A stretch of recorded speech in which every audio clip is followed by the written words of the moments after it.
Welcome, welcome, welcome, stream. Well, howdy, strangers. Howdy.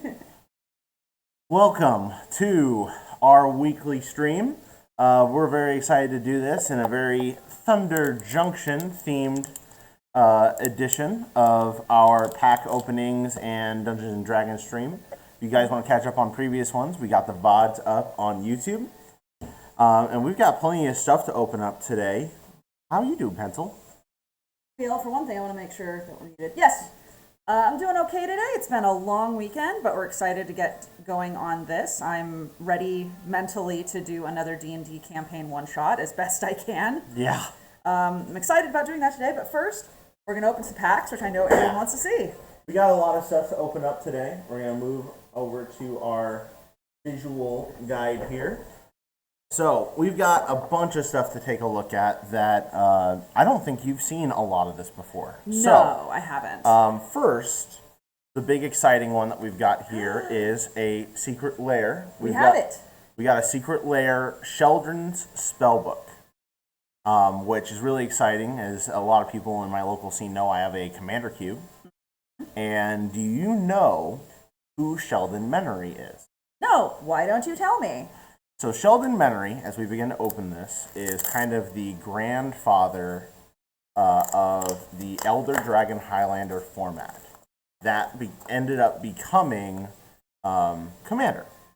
Interesting. And we know this isn't the secret lair everyone's talking about right now. That's okay. Yes. This came out a while back, but it was shipped to my old address in Nebraska. Now I finally have it. And look at this. It already has kind of a really great quote from him. Where I'm not great at everything, but I'm great at one thing, surrounding myself with excellent people, and that tends to take care of the rest. And it's got a very pretty lady hugging a dragon's face. Yeah. So let's start by opening these up, and I would love for you to show off these cards. I already know what's in them. All these are the same. Excellent. I'd love to do that too. If the music is too loud, should I? Yeah, just a little bit. Yeah. I will notch it down. All right. And did you want to say hi to people in chat before I start? Yeah, I saw that we had Callie Q Champs joining up. Hello, and then let's see who else do we have in chat.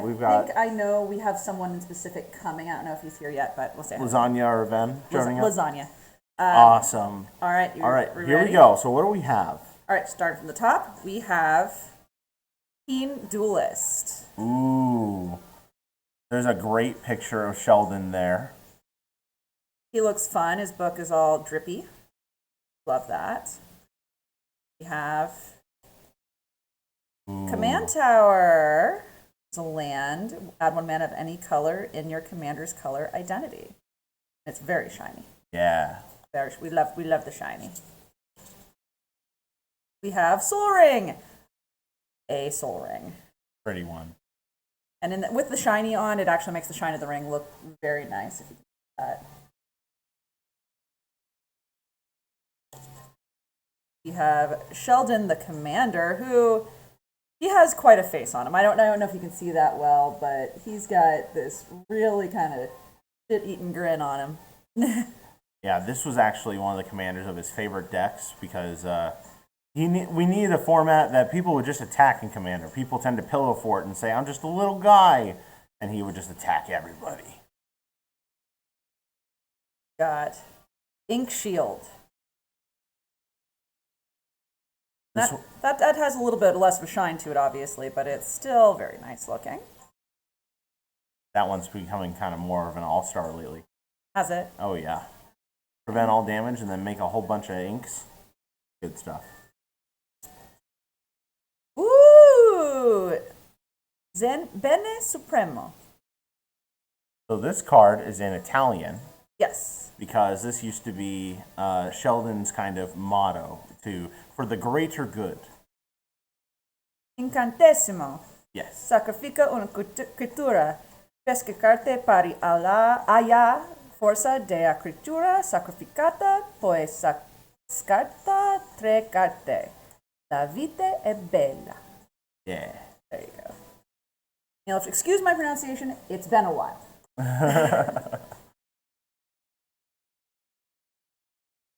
This one is not in Italian, but it has a lovely vineyard on it, which I mean, given the area we're in, always in favor of a good vineyard. So this is actually kind of a artist rendering of him and his wife underneath the pagoda there at their private vineyard. That's very sweet. It's very cute. And last one. Here we go. Gift to Fairies, Protection. Gorgeous foil. You want to speak on this a little bit? Yeah, so this is one of the most kind of prestige cards for white in Commander, and honestly even Cube, where with very few exceptions just kind of leaves you completely invulnerable for a turn. It almost can just be an extra turn spell if you cast it during your opponent's turn. Honestly, what's most really exciting about this for me is, since Sheldon isn't with us anymore, all the proceeds for this secret lair went to St. Jude's for cancer research. And I was really excited for this because Commander's been such a big part of my life. And I'm really happy that we were able to support charity and get these out there and begin to draft these and play with them. Happy to do so. All right. Now then, we got packs to open. Yes, Why we don't we do. start with some Dominaria Remastered? You haven't opened these before. No, and this is something I know that you were very excited about. We got these from OP Comics in Santa Rosa. Highly recommend the place. Lovely people. Absolutely. We got a lot of stuff we're going to be trying thanks to them. We've actually got another board game that we'll show off for a future stream. Yes, absolutely. We have good plans in the future. And if you're interested in being on a stream, well, we happen to know a couple people in the area that we'd love to have on with us. Just say the word. Yeah, we're going to be doing a lot of cool stuff in the future, so we'll be excited to show that off. But Dominaria Remastered, it came out maybe a year, 2 years ago. The idea was to celebrate the stories and the cards of Dominaria, early Magic. And so as a result, there are chances for cards like Force of Will in here Oh. that are over $100 each. So there could be some big pulls. What are the big pulls we're looking at before we start? Well, we're looking for Urza. Okay. We're looking for Yawgmoth. Okay. We're looking for, obviously, Force of Will. And maybe, I'm trying to think of something else that'd be really cool. Karn. I think Karn might be in here. I know you're a Karn fan. What we're not going to be looking for are things like Achroma. Achroma is really cheap. We're not going to be looking for... there's Arborea. There's a handful of things that are kind of not hits, but really exciting pack. Why don't you do us the honors? I was going to say, what about you, since I'm going to be opening this. Sounds great. You're opening up the Outlaws pack. We'll open this up here. All right. So, let's see where we're starting from. That is an insect. And, okay, so there are rares. All right, so we'll start with some commons. Do you want to take the insect off the bottom? Or? Sure. We got a sheepy, and an insect. Very pretty insect. And we'll start with the commons. We got a foil duress. Always always good one. Festering Goblin. Croson Restorer. This one's great for Necrotic Ooze combos. Tilt it a little bit that way, otherwise you're catching some light. We got a Polluted Mire. A Terminal Moraine. Love that. Love that land. Chainer's Edict.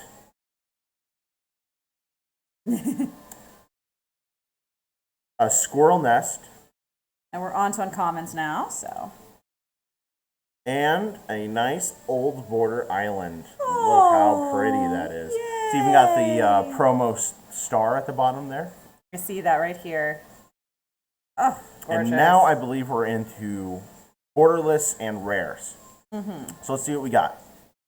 So this is a retro common. We have White Mane Lion, originally from Time Spiral, I believe.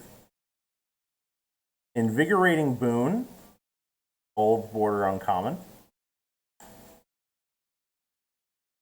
Terror, Ooh. classic, and in foil. With the promotion star, like you said. Yeah, Very nice. classic, a classic card. First rare, a Helm of Awakening. Spells for everybody, costs 1 less to cast. That's an exciting one. Definitely not a bad hit. No. Not the most expensive, but not bad. All right, next we have a Cryptic Gateway. Not an exciting hit. Still have Cryptic.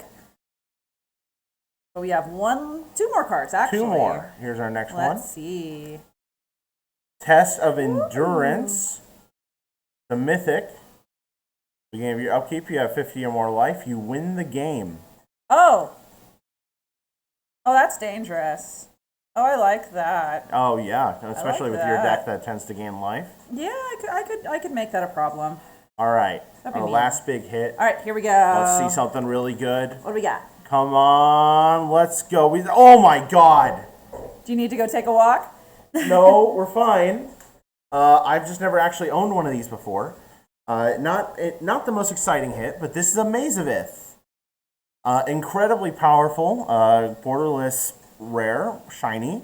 Tap target attacking creature, or untap target attacking creature. Prevent all combat damage dealt by it this turn.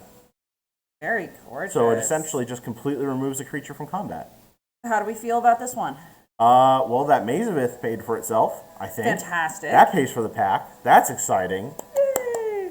Get excited. We are very excited. Next. Also, want to give a heads up that we are working towards 500 followers on Instagram as well. We have 500 on Twitch. Yay, thank you for that. We are going to be working towards 500 on Instagram. When we reach that, we are going to do a giveaway. That's especially great if you are local. If you're local to the NorCal Bay area, Yeah. let us know. That's especially easy for us to do a giveaway. Yes. Well, we're going to be excited to do those giveaways because we've got all kinds of cool packs. Well, we have collector boosters. We have cool rares that are just kind of sitting around. We would really love to be able to give back to the community that's giving to us. I think it'd be super fun. So tune in next time and we'll see you there.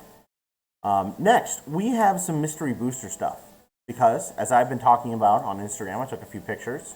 I've been opening up mystery booster packs as a part of our Instagram following. People have been doing that, and as a result, building a cube out of everything that we've got. And I know you're excited about the I'm cube. not going to show all the details, but we've got a mystery booster cube for everything that we've been opening, and I thought I would show off a little bit of mailbag that we began getting for the cube. Fantastic. So what do we got for this upcoming cube? And So- I know some of you who are watching are going to be able to play it, so. So we've got a lot of cool stuff here. Namely, I was looking for cards that are in Future Sight Border that you typically cannot buy anywhere else. And here's our first one. Serum Powder. So, So, Serum Powder is really exciting because it's one of the cards that allow you to interact with the game state as a card before it begins, the game even begins. It essentially allows you to do a free mulligan. fair enough. We got a few more here. Do you need to take them out of there, or should we leave them in the... No, there's two in here, so I need to take these out. Aha, I see. Do you want me to get a head start on some of these for you? No, it's fine. Okay. Then this next one that we have is just a good old City of Brass, and look at that in that Future Sight frame. Awesome. Next, in white border, the coveted Isochron Scepter. And sure, soon enough, we'll have counter spells underneath that and creating locking board states.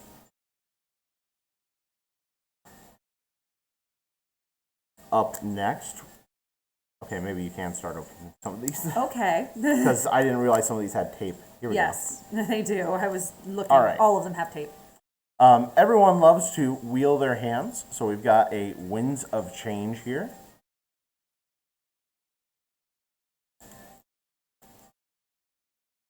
All right, here's one that we got. We don't have to pull it out of here. People will recognize this. Oh, that's one I did the tape for, so. Oh, gorgeous. But just a gorgeous looking Future Sight frame. Here we got a Hogak, Arisen Necropolis.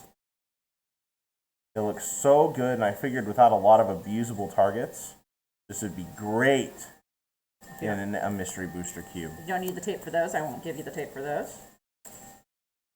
Perfect. Now we've got a whole bunch of stuff. Just taking a look, we need to fill out the multicolor section. Hold on, there's an extra one hidden in here. Perfect. We've got ourselves some miscellaneous stuff, including Once Upon a Time. Abzan Charm. Animar Soul of Elements, still a great teamer card. Evolving Wilds, Mind Stone, Solemn Simulacrum, and a shiny Izzet Signet. Very exciting. Great stuff to have in the cube. We've got a nice, look at that feature site frame, Ball Lightning.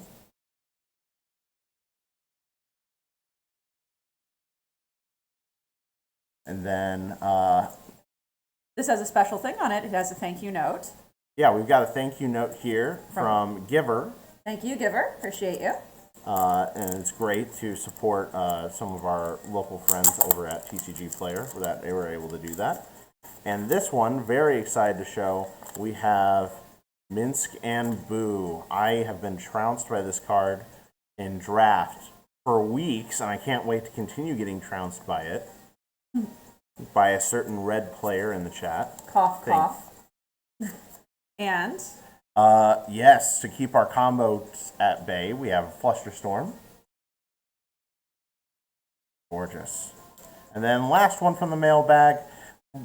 Multicolor lands are going to be at a premium in this cube, so we've got a Tarnished Citadel in pretty white border.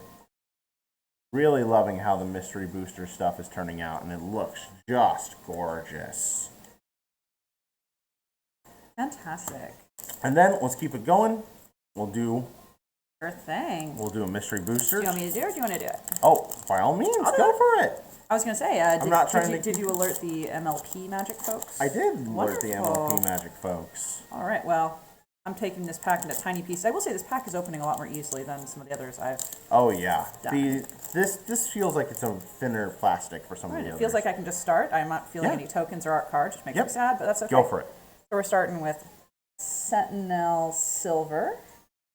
Sliver. Sliver, it is Sliver. Ah, thank Yeah, you. it's a sliver. It's a Vigilant Sliver. Myth Realized, this is an uncommon. Yep, So for Mystery, you'll have uncommon spread throughout rather than any order. Is that correct? correct. Got it, got it. Trying to read that one. Ledger Domain? Ledger Domain. Ledger Domain. That's an old one, yeah. It definitely has the old art style, that's for sure. Oh yeah. So. Apprentice Sorcerer. Fleshbag Marauder. Hero's Downfall. Rock Slide. Now this looks very old school too in its art style. You can see like the old art style, they did faces in such a way that I still find hilarious because their faces are all so contrasted. It's just Oh yeah. like extreme contrast to the faces, and it makes them all look kind of dead, which is great. Arc Lightning. Ooh. I am familiar with Arc Lightning. Great card. Kenrith's Transformation. It's hard for me to read sometimes sideways. Oh yeah. Kenrith's Transformation with Very Pretty Deer. You're an elk now. Excellent. Get elked. We love being elk. Devoted Druid.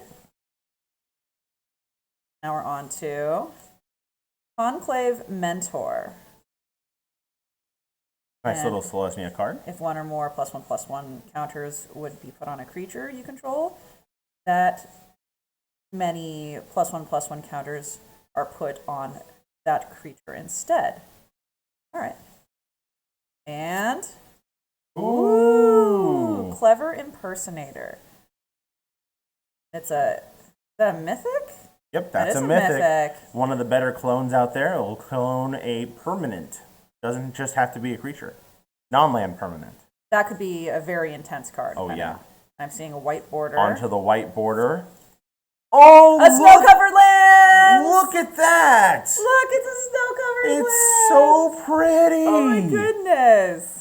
The white snow-bordered lands are so, loved and sought after. I don't know how... They're also hated, so Oh, yeah. they're special. Let's see the current price on a white border snowboard. A white border snow-covered land. I got you. All the trash there for everyone to see. A white bordered snow island is currently about $8. Wowie. All right. Very exciting. We'll still have 2 more cards here. All right, future sight. Gravedigger's Cage. Wow. That's a hit. So that will allow us to shut down different graveyard This style just decks. basically lets me shut you down. Yes. In every deck you've ever used, you take things out of your graveyard. This can just make you stop that. Oh yeah. Stop that. Just stop that. All right, one last one. All right. Here we go. And now we have the playtest card. Search Elemental. Whenever you search your library, scry 1. Scryfall. Whenever you scry, put a +1/+1 counter on Search Elemental. It can't be blocked this turn. Cool. And it looks like a little schlub on his computer being a little troll. I love that they worked the Scryfall into the card, the popular search engine. Mm-hmm. Very cute. Very self-aware, too. Awesome. So how do we feel about this one? This was a good one. I really like the Gravedigger's Cage. I'm excited to find a spot for that in the cube. Hover Impersonator will be nice. Tenderness Transformation might be nice in blue. Lots of cool stuff to go through, and of course, more slivers. So, yes, very excited to do more of that and tweak the cube a bit more. Mm-hmm. But that's not what we're here for today. No. Now, before we start, I can explain how this works. Absolutely. Would you like to go get us beverages? I can always get myself a beverage. Absolutely. Let me just start by placing these here in the center. So whose dice? Because let me get the die I actually want you to use for various things. For me to use. Okay. Yes. Well, I mean, you need to get your stats. That's a pretty little six-sided. Let's get that. You want this guy? Yay! Yeah, you can just give me him straight. I'll advertise him. I really don't even mind. All right. That. Actually, I'm going to use this one because it's got like horsies and shit on it. So you're not the going to use Munchkin dice? Yeah, I'm going to use the Munchkin dice. All right. You are missing one of the most important ones I need for this. There it is. Is that okay? Yes. All right. I think that's all I need. Have a ticker for your health. I tend not to use health when I do these. Mm-hmm. But by the way, Death & Co. Highball. I really like it. I'll turn around so you can actually see what I'm looking at. Boom. This is it. This is the drink. I like it very much. That's what I'll be drinking for right now. Mm-hmm. Now then, what we're going to do today is I'm going to run a short D&D one-shot. And that one-shot is going to be guided by this pack of Thunder Junction cards. Mm-hmm. It's a collector booster, and I don't know what's in it. It hasn't been opened. I have no idea what this holds. And that's where it gets exciting. Because the D&D campaign, I'm going to take a look at what the token is, and I'm going to take a look at the top 3 cards. That's it. From there, I'm going to have to get a sense of what the campaign is going to be like. Every 5 minutes or so, I'm going to draw another card that's going to guide the campaign. That's going to include battles, friends, changes in environment. All of that is something I'm going to have to go with on the fly. I do not know in advance. I have to abide by what it is. I have to make judgment calls. And I have to get from beginning to an end. My goal is not to kill the player until the end of the pack of cards. And I can kill you. Oh, yeah. And if you are stupid and kill yourself, oh no. But we're going to reveal the cards one at a time, and that's how we're going to do this pack opening. That's how you're going to find out what's in this, is one card at a time through a campaign. Yeah. Unlike a normal D&D campaign, I don't have a big book written out. We're only going to use very bare minimum statistics, things like perception, initiative, etc., and everything is the same, or plus a modifier. Yes. If you are not adept at something, like say he's a local hick, and you have to do a technology check, he's not going to get a modifier because he just doesn't have that knowledge. Mm-hmm. That's a judgment call I'm going to make. And we're going to go through it bit by bit. Is there anything else missing that... Oh, yes, no weapons. Yes. There will be very minimal items, if at all, and the items will only act as modifiers to a base roll. Yes. They will not do anything else. Little bit of rules in this, but very exciting, and we've did this once before. We've done this twice before. Twice before. You still haven't finished your first one with your pig wife. Yeah, poor pig wife. Do you remember what her name was? Brenda. I think her name was Brenda. Yes. You remembered your pig wife's name was Brenda. Yes. You're gonna go get her killed. Yep. Yep. But anyway, today, thus the outfits and the music, we're going to be doing a Western themed one. And this isn't going to be themed hardcore towards Magic the Gathering storyline because I don't know that very well. I'm just going to go off of what the card shows me. Mm-hmm. And you're not even going to know what your character is until I take a look at those top 3 cards. No. No? All right, shall we get started? Yes, let's do it. All right. Now we can get started. All right, do we want to have it? Have what? Do you want to show us, or do you want to Sure, show we them? can show us, and then we'll just have our little down in the bottom right, Yep. so they can refer to what we're doing here. So we're doing our Dungeons and Dragons. Yep. We'll start by opening this up very carefully. Which D20 do you want to use? I think this one's going to have the best contrast on the screen. Okay.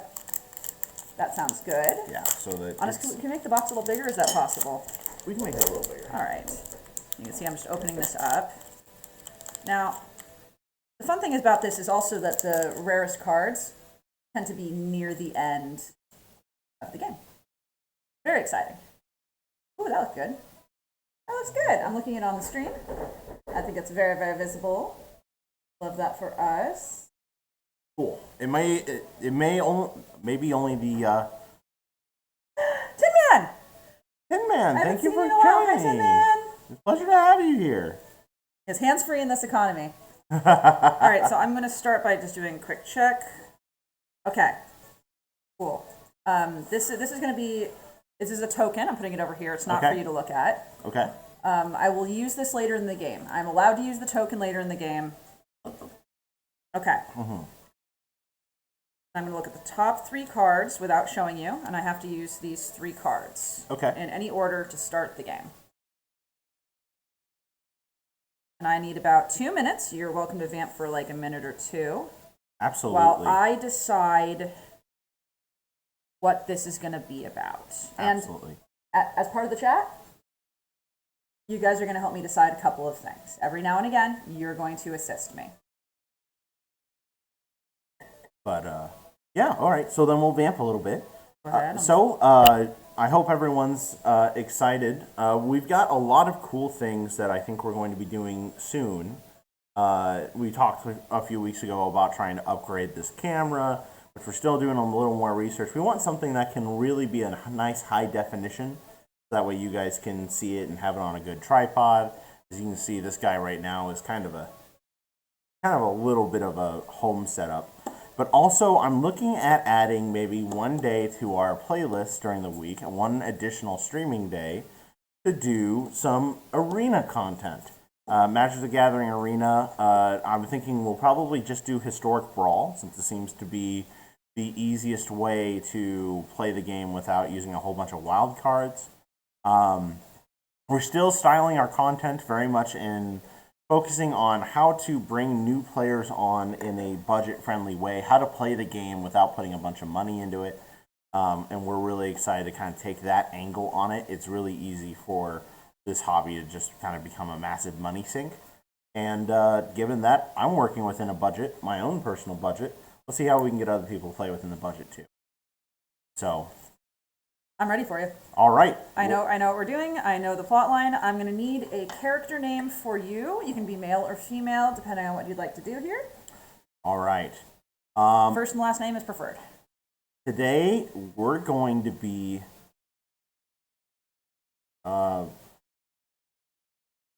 Alice. Ooh. What's a Western? We are doing a Western. I can tell you the setting. We're starting on the prairie in a small town on the outskirts of Sandalwood. Sandalwood? Okay. Sandalwood is the name of the small town on the out. Well, that got rid of any wood-based last name I was thinking of. You know what? It's stuck in my head. Let's just do it. Alice Marston. Marston. Wow. I'm spelling with an E-N. Get fucked. Sure. That's Okay. fine. Your name's Alice Marston. And you are You know, roll a d3 for me. I need you to decide something. A D3? A d3. Bleh, d4. Excuse me. Okay, we're going to do a D4 here. Just this helps me decide something. Whoop. That's fine. All right, so we had a 4. Okay. I'm trying to roll nice and center so that way everyone can still see in the upper left. So you're fairly young. You are 20. You are 24, but I want to know if you were 24 or if you were like too young to drink, frankly. Oh, okay. So let me introduce you to your character. Your name is Alice Marston, and you live in the tiny town of Sandalwood on the outskirts of a larger town in Prairie. Okay. Sandalwood has been around for about 30 years now. It's really gotten its feet under it, and it's known, most of all, as a place where people come to show off their ability as sharpshooters. Ooh. In the city, they really have a lot of laws against just gun use out in the open. Those laws haven't really extended to Sandalwood. Sandalwood doesn't have a sheriff. Okay. It works off a series of mercenaries that the city gives a contract to, and they keep the city safe for a while. When one gets killed, they pay up another one. Unfortunately, very recently, the mercenary who's watched over the town as the stand-in sheriff has been shot and killed mysteriously in a dry lake bed on the outskirts of even this small town. Well, that's sure not good. No one knows what has happened, but it means that the position of the town's mercenary is now up for grabs. Okay. Sharpshooters have come in from all over, and you guys have kind of come to this agreement that you're going to go about this sportingly. Okay. You are one of these sharpshooters, and you've lived in Sandalwood all your life, so you feel like this is your time to do it. You've seen the town and how it's come up in the last few years. It came when it was very small. Lost both your mother and father at this point. You're living on your own on their farmland, but your goal is not to farm. Prairie is a desolate place, doesn't grow crops well. You want to be an assassin. That has been your goal for a long time. Okay. And given your light build and small frame, you are able to climb, scale, run, and jump better than the average person, and you think this gives you a leg up. Making your nickname Alice the Rooftop Assassin. Nice. So that is your character. You are the Rooftop Assassin. You can hang on to this. All right, so we've got my class now. You're not a vampire, but you are a Rooftop Assassin. You have an idea what this is. Sweet. Based on this, I'm going to have you roll some modifiers in a moment. But the thing is, you're 24 years old. Yeah. You're not a spring chicken anymore. No. A lot of sharpshooters coming out here are hotshots who are from wealthy families who are trying to prove themselves, and they seek adventure, and they've romanticized the Old West. You know it's nitty and it's gritty. You know what you're doing. You know how to shoot well. But can you shoot well enough? That's going to be the biggest question. Got it. Now, our scene opens on the outskirts of town. Yes. You and 7 other people are standing there, and given we have some people in chat, I'm inclined to say 2 of your competitors are named Tin Man, and let's do Callie. I would say Smokin' Joe. Smokin' Joe. I like it. Okay. And Tin Man is an old man. He's missing some teeth here and there. He's disgruntled, aged, but he's got a sharp, steady hand. Smokin' Joe is a hothead who is probably a little too cocky for his own good, but he's got the skills to back it up. Got it. No one else in this group you're really aware of, but there's about, let's say, 9 of you. And you're getting your gear ready. Now, the problem is, as you're getting ready, you're starting to notice these other guys. And you're wondering what kind of competition you're going to start with. You guys have picked out one of the older sharpshooters in the area, and he doesn't really want to compete, but sure, he'll judge all the youngsters. He said, I have plans for you. I'm going to set something up in town. You get to the outskirts. You finish setting up. Come on in when you're ready. I'll show you what you got to do. So you're taking stock of yourself. So we're going to find out what your modifiers are. All right. So I'm going to need a perception check. Given that you're an assassin, I'd like you to give me a roll of this one for your perception. All right. Perception. Oof. All right, so it's +2. Not super. You're perceptive, but you're not as quick as I in the West, that's for sure. No. Knowledge. Let's give me a D4 for knowledge. Knowledge. Just plain, yep. Where's the d6 of it? There it is, okay. Very cool. That's +2. A little something, something. Here's the important one. Roll that one for me. All right. Excellent. So that's a 6. That is your quick draw. That is going to be different than your initiative. Okay. Your quick draw is going to be special rules throughout this game. Your quick draw is going to help you determine how fast you do in specific battles against specific people, because they're also going to be rolling quick draw instead of initiative. Okay. It's going to be one shot, one kill sort of things rather than a d20 where you succeed or you fail. Okay. Given that you have a +6, like I said, you're a Rooftop Assassin. You are sharp. Sweet. But let's see what you got for initiative. Give me another roll of that. You are fast. You are a fast little lady. All right, deception. Now, are you good with people? I'm getting the feeling you're not, so give me a d4. No, I'm not a people person. Apparently you are. You know how to sweet talk them. But that's specifically your deception. You know how to lie. Can you be truthful? I gotta say, your character's pretty stacked. I think your perception and your knowledge are your weakest things. Okay. So perception 2, knowledge 2, quick draw +6, initiative +8, deception +4, and charisma +3. You are in well experienced, you know what you're doing, and you're confident. Okay. So we got a good stacked character here, which means that I'm going to probably be facing some serious challenges. that's going to be the goal. You look around, everybody else is getting ready to go. You can see that Smokin' Joe is all suited up and ready to go. He's got guns across both of his hips, several of them, probably more than he needs, but he doesn't seem bothered. Old Tin Man has got a single pistol and he's chewing tobacco and spitting it into the dirt with every few steps he takes. You have no idea how he has so much. He seems to almost be generating it out of his teeth the more he chews. Follow them and you head into town. As you enter, you see a very old man with a cane standing in the middle of the main street. All of the doors and windows are boarded up on either side. Shop fronts are quiet. Curtains blow gently in the breeze. There's a soft creak of wood as you see someone step inside and pull their child and shut the door behind it. So you realize things are getting serious now. Oh, yeah. Well, he looks at you and he kind of smiles.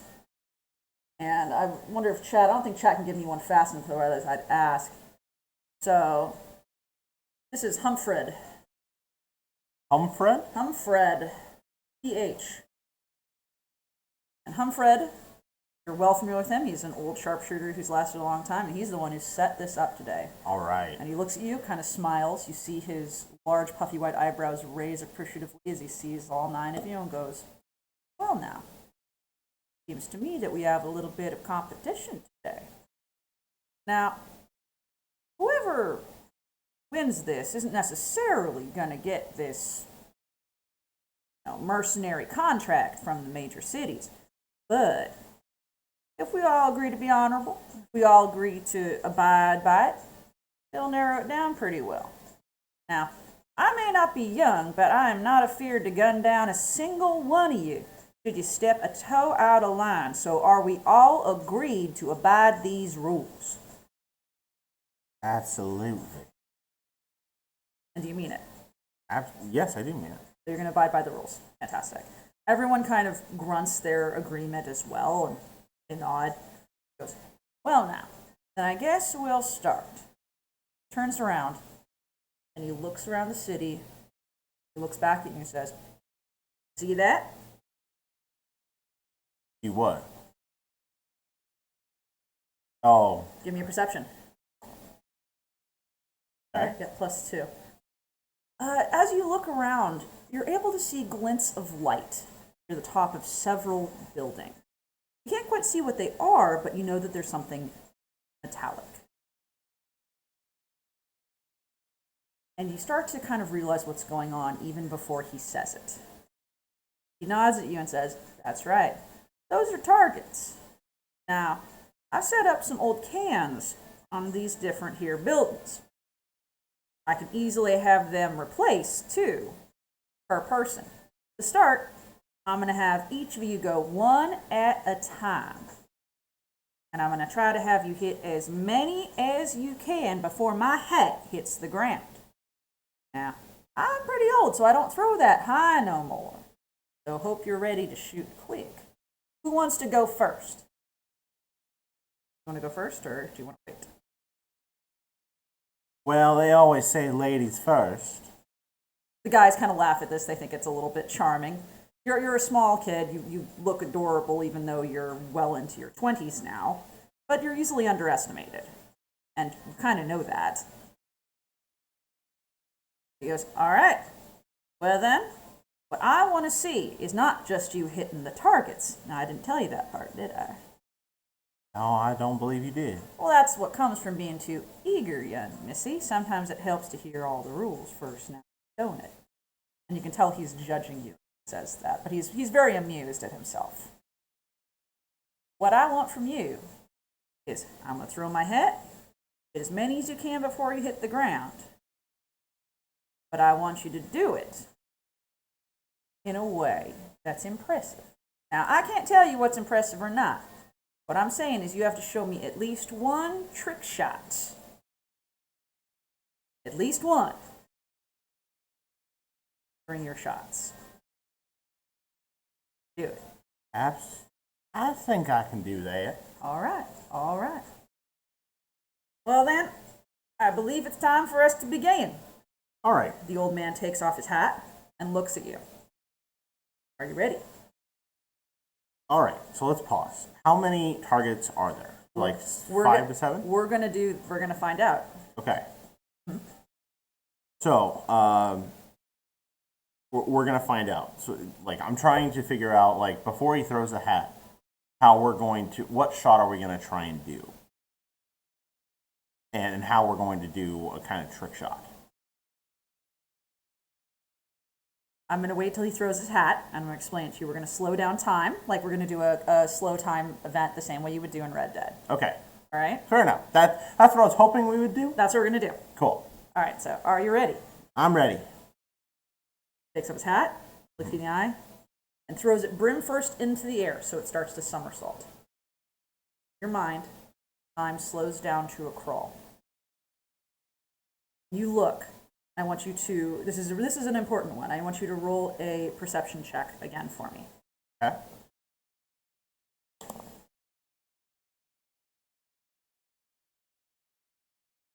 You look up at the edge of all of these buildings and you think you see 8 targets initially.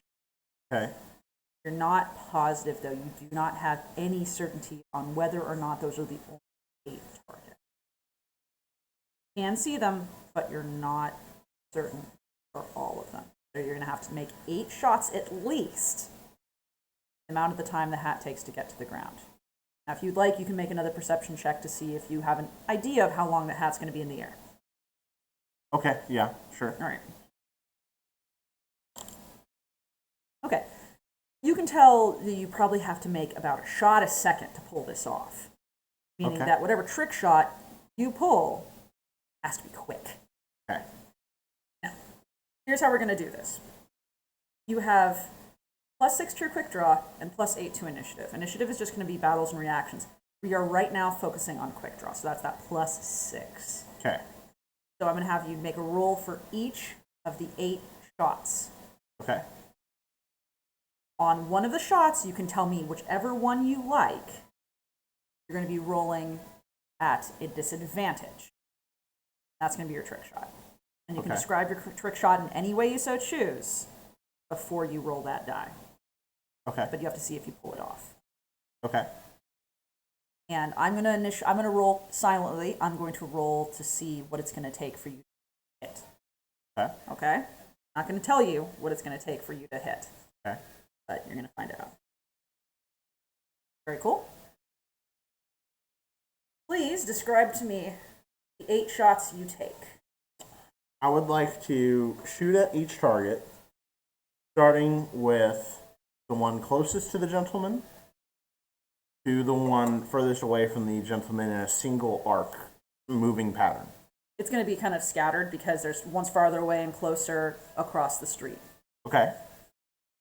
But the first shot, I want to aim at the target in a way that it goes by the hat. Okay, so you want your first shot to be the trick shot. Yes. Okay. With the goal of having the hat land back on his head and never touch the ground. Well, I mean, he's throwing the hat. Yes. So what are you going to try? You're trying to hit the hat? No, I'm trying to create a breeze past the hat. So we're defying logic in every capacity because that's not how guns work. Yes. If you really want to do that, you're going to have to get a very high roll for me. I have a +6. Yeah, that goes away for your trick shot. YOLO, let's do it. All right, let's make your first roll. See right. if you hit your trick shot. All right. I don't ask for a lot of things in life, but if it's to do something cool on stream, this is what I'm asking for. Shit.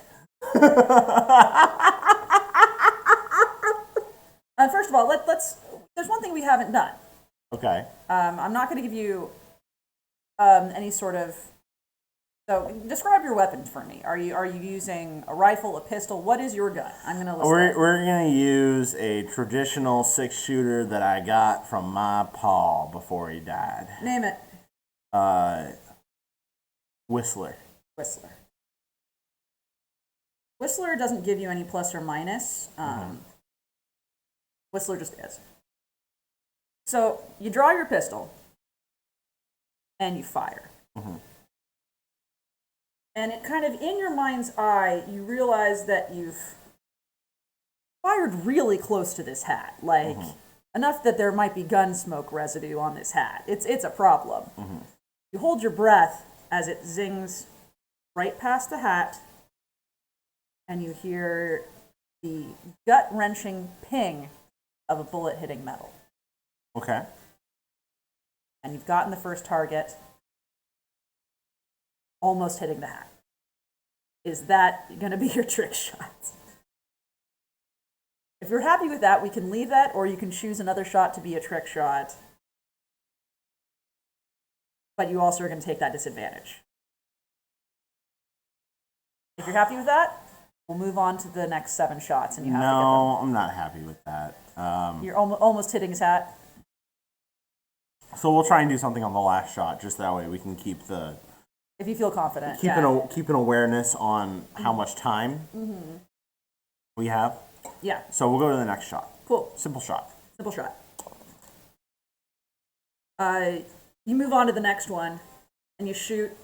Your hand stays true. The ping is almost immediate, and you see the can fly off the tip of the roof by the church where you were aiming. Okay. That's 2. Now the next 2...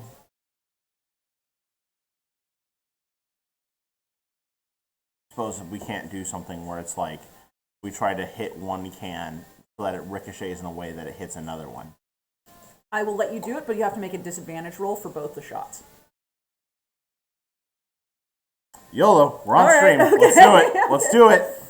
All right, 3. You fire. You wing the can. The can flies into the air in the direction of the next can on your aim.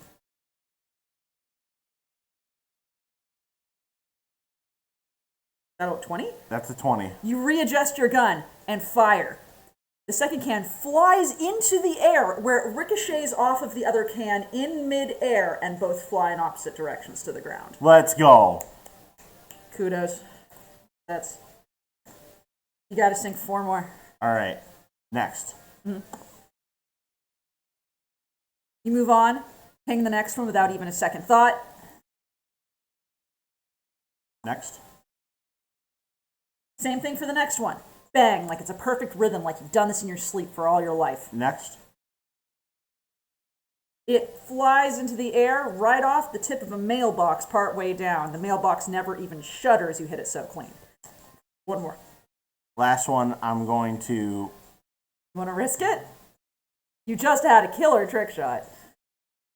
You're welcome to do what you're going to do. YOLO. All right. We're gonna aim at the tin, and then look directly at the old man as we pull the trigger. This can is on top of the saloon, and you can see it right on the second-story window where there's usually a pretty smiling prostitute hanging her head out. Okay. So don't miss. So you rolled the 2, which is a problem. You can pull on the last one, feeling confident, pull the trigger and shoot. Instead, you see the pane of glass next to the can shatter, and there's a scream from within. You wince, go, sorry, sorry, but a shard of broken glass flies and it hits the can. It teeters for a moment up on the balcony and then goes still. Okay. And it doesn't fall. Well, I reckon that's a solid start. Humford's hat hits the ground. He looks at you with an eyebrow. He looks a little impressed, but also deeply disappointed, like a grandfather who is just trying very hard to appreciate his grandchild's accomplishments, but is just not thrilled. He says, well, little miss, you might want to take into account what I've said about being too eager and too cocky. What do you say? I reckon I still have some learning to do in the ways of being humble. Well, this job ain't about learning. This job's about knowing. And this seriously makes me question it. Now, you still did well. But you got 7 out of 9. 9? 9. Pretty good score. Excellent sharpshooting, but we'll see if anyone can beat you. What do you say? I reckon it's a good idea. Picks up his hat and he dusts it off. Goes, why don't you go stand back there? Don't want anyone getting careless. Meekly make my way back to the line and examine and size up my fellow competitors. They're all kind of looking at you and snickering under their breath, thinking you're a little bit of a show-off, trying to do way too much. Sounds like me. Yeah. Humphrey goes, who's next? And Tin Man steps up. So Tin Man, you're next. And I'm going to roll for Tin Man. And this is really just going to be a very simple thing. It's to decide if he makes all his shots or not. All right. Given that... Actually, I'm going to use this, believe it or not. Okay. All right, Tin Man, let's see how you do. Tin Man spits, and he raises his rusty old pistol, and he makes 5 shots. As he's doing this, I want you to roll a perception check, please.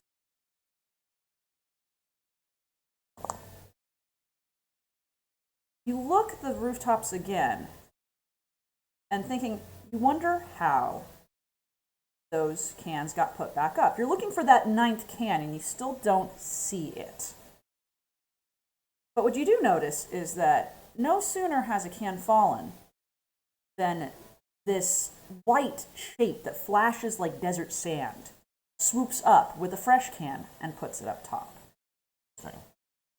And you squint trying to make out what it is, but it flies down as soon as the can is up there, so you don't get a good look at it. So Tin Man gets 5. He looks disgruntled, kind of grumbles to himself and goes back. So you're still ahead. You got this.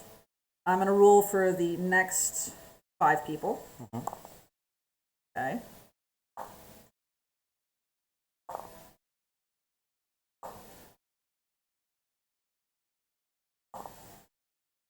Okay.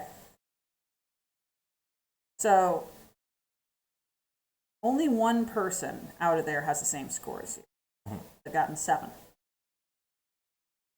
And now we've got, so I don't have a name for him yet. We might ask Chat to help with that. However, we're going to find out how Smokin' Joe does. Smokin' Joe steps up, and he's cocky, and he pulls out 2 guns, not just one. Humford rolls his eyes. He seems kind of done with this guy. He gets 6. And he looks pretty proud of himself and goes back. And Humford picks up his hat and dusts it off, and this time you don't see the white shape fly up to replace the cans. And he goes, well, now, looks like we got 2 people who got 7 out of the 9. You look around again, you still don't see 9 targets. You only 8. As if seeing your face, he smiles and goes, can anyone tell me where the 9th target was? I'd like to just look around with perception an additional time. All right. You don't see anything, but I'm going to let you try to just kind of intuit what the other target is. In fact, I'll even let you make a knowledge roll, and I'll give you a hint if you get a good knowledge roll. Okay, that's good. I'll give you a hint. You get the sense that it's not up with the others. That maybe this can, isn't with all the others. Is it in the hat? You gonna say anything?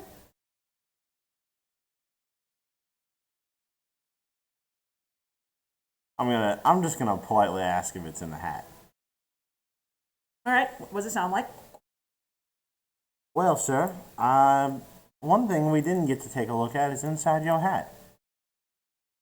Smiles, takes his hat in his hand, turns it around, and you can see a tuna can sticking out of the inner brim, tucked in with the open flap.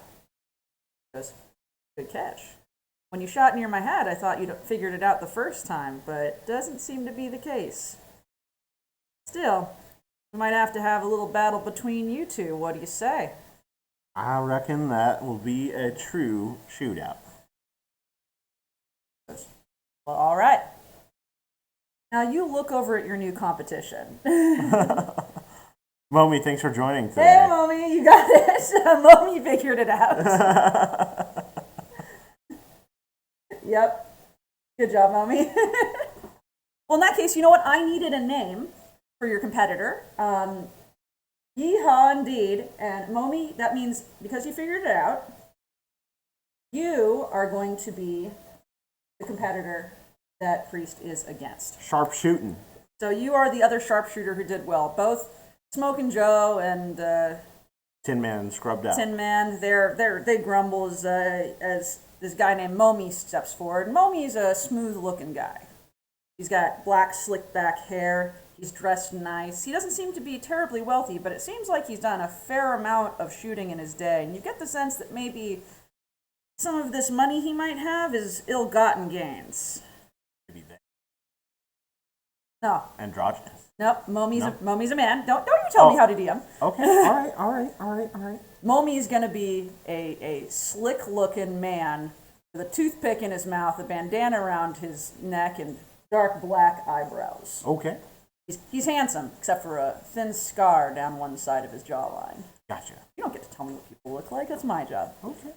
Momi's a man. Okay. Momi, you're a man. Now, both of you get ready. Both of you stand up. You look up, and again, you see that flash of white. And yet again, there are 8 cans. He goes, this is just our first event, but we're going to start with this. What do you say? One more time, and now you know where to shoot? One more time. Momi agrees. Finally, my parents will be proud of me when he says. So, Comfort takes his hat, looks you in the eye, holds it in his hand, and goes, ladies first. I can do it first. All right, he says. Remember what I said about being too eager? Still a trick shot? Shoot all the targets. Sounds good.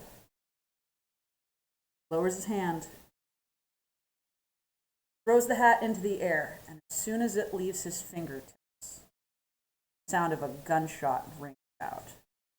Not from your gun, not from Momi's gun. Perception check. Go ahead. Shit.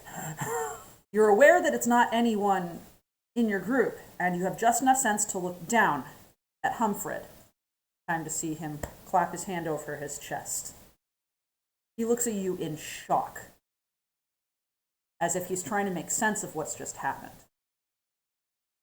Red starts to ooze out under his fingertips, across his chest, and he sinks to his knees. He opens his mouth as if to say something, but a thin red foam comes to his lips instead of words. You hear a gurgling gasp, falls flat forward onto the ground.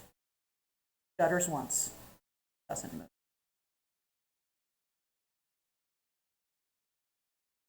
His hat flutters to the ground beside him and lies still. I would like to try to mentally. I would like to inspect where he was. Go up to the body and inspect where he was shot. Well, initially, Momi's going to yell, "Holy shit!"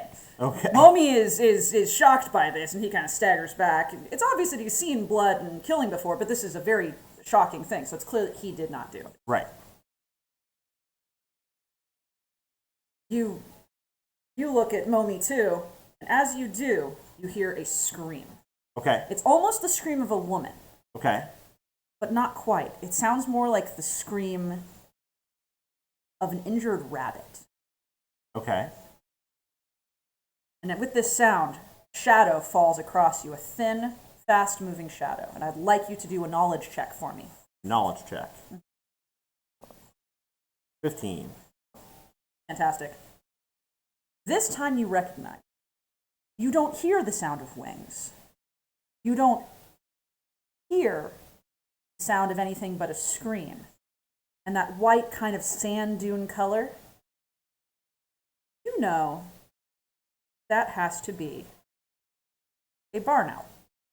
A barn owl. As you watch, a barn owl swoops down, talons out, to rest on top of Humford's body. It puffs its wings forward, and it makes another horrifying screaming noise, and it looks like it's protecting his body. Oh, wow. You notice the bird isn't directing its focus at you. Mm-hmm. It's past you. Oh, okay. You turn in place, and you behold a dark figure. I'd like you to give me a knowledge roll again.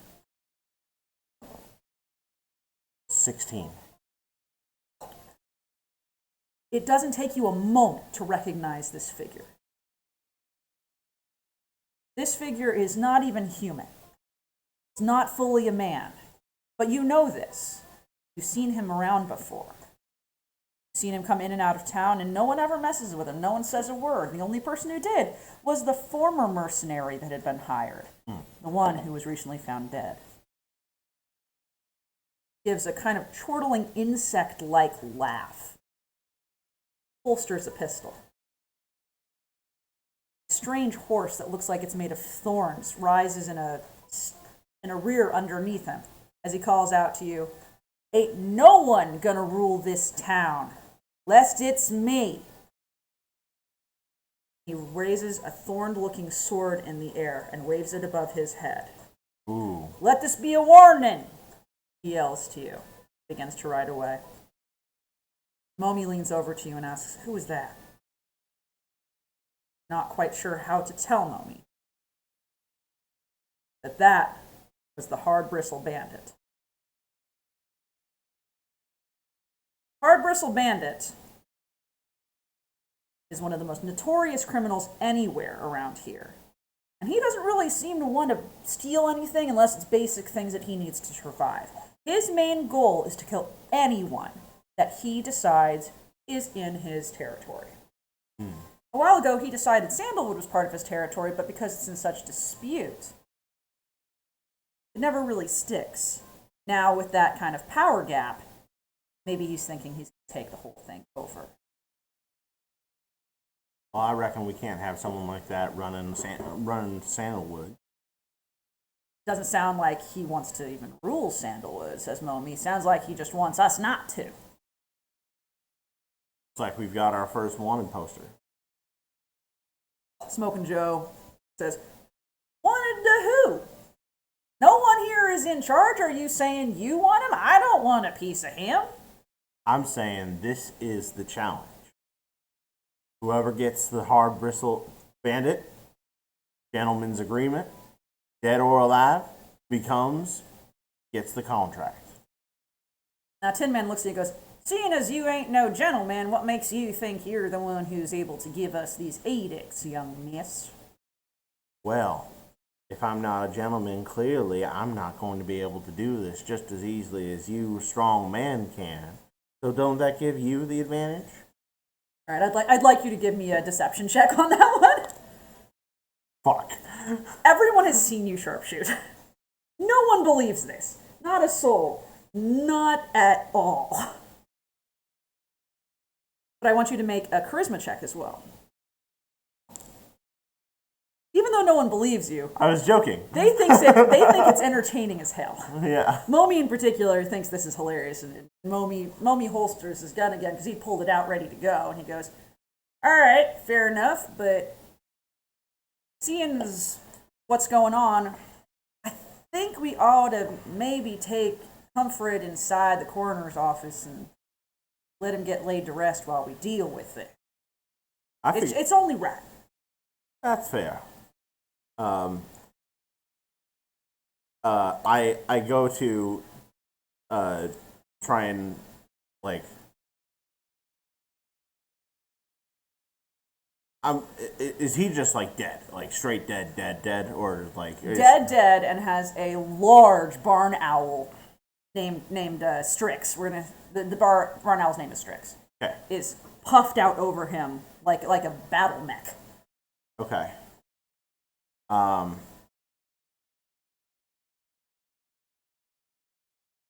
would like to move. Oh, Mommy, thank you for the tier 1 sub. Thank you, Mommy. Thank you to Lasagna, too. Hi, Lasagna. Nice to see you here. This is huge. Thank you. Mm-hmm. We're going to approach the body. Okay. But we're going to do it very gently. Describe to me how you do this, because Strix here is not having a good time. It's very clear that Strix is... This was Strix's master. It's all right, little one. We want to help. All right, I think I'm gonna need a charisma check from you. I'm gonna do several checks for this, just to let you know. So, all right. The owl kind of unpuffs a little bit, but seems really wary so far. Mm-hmm. Doesn't move off his body; it just seems a little bit less upset. Mm-hmm. Momi is watching this happen and kind of letting you do it. Going, all right, if you want to try to wrangle the beast, you go ahead. Okay. What are you gonna do? What are you gonna do to soothe the angry owl? It is a hootenanny. You're right. Extend an arm and an open hand to it and see if it will. I guess react, but ultimately we want to move the body, and so I want to gently see if the owl will let me touch his shoulder. Okay, I mean that's fair. I'm gonna have you roll for initiative. Okay. I have initiative like +8. 8, yeah, you do. You reach for the body, and the owl kind of reaches out to snap at you, and you're easily able to draw your hand away. It becomes very clear that you're not going to be able to touch this body until you deal with the... Now, you have some options here, and I'm sure you know what at least 2 of them are. Well, we're not going to kill the owl. And you can. You can try to kill the owl. It is flying. No.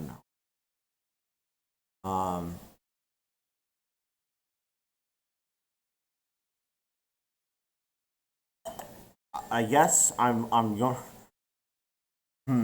I don't have anything on my character or class as like a Rooftop Assassin that gives me any sort of indicator that I'm good with animals. No. But what is my charisma?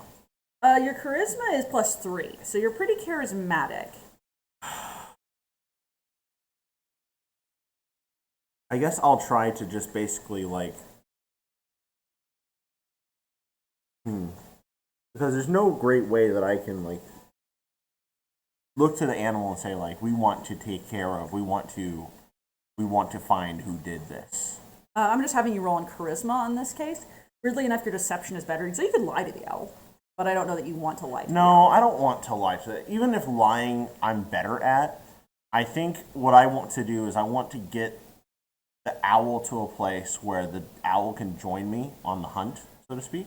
Part of that definitely is earning the owl's trust. I don't mind telling you that. And so, given that you don't have a lot on your person right now except for gun and a hat. I don't really have like a mouse that I can give the owl. You have guns, and you're in a prairie town. All right, I want a perception check for a mouse. All right, let's look for a mouse. Big fat mouse. Let's look for a fat mouse.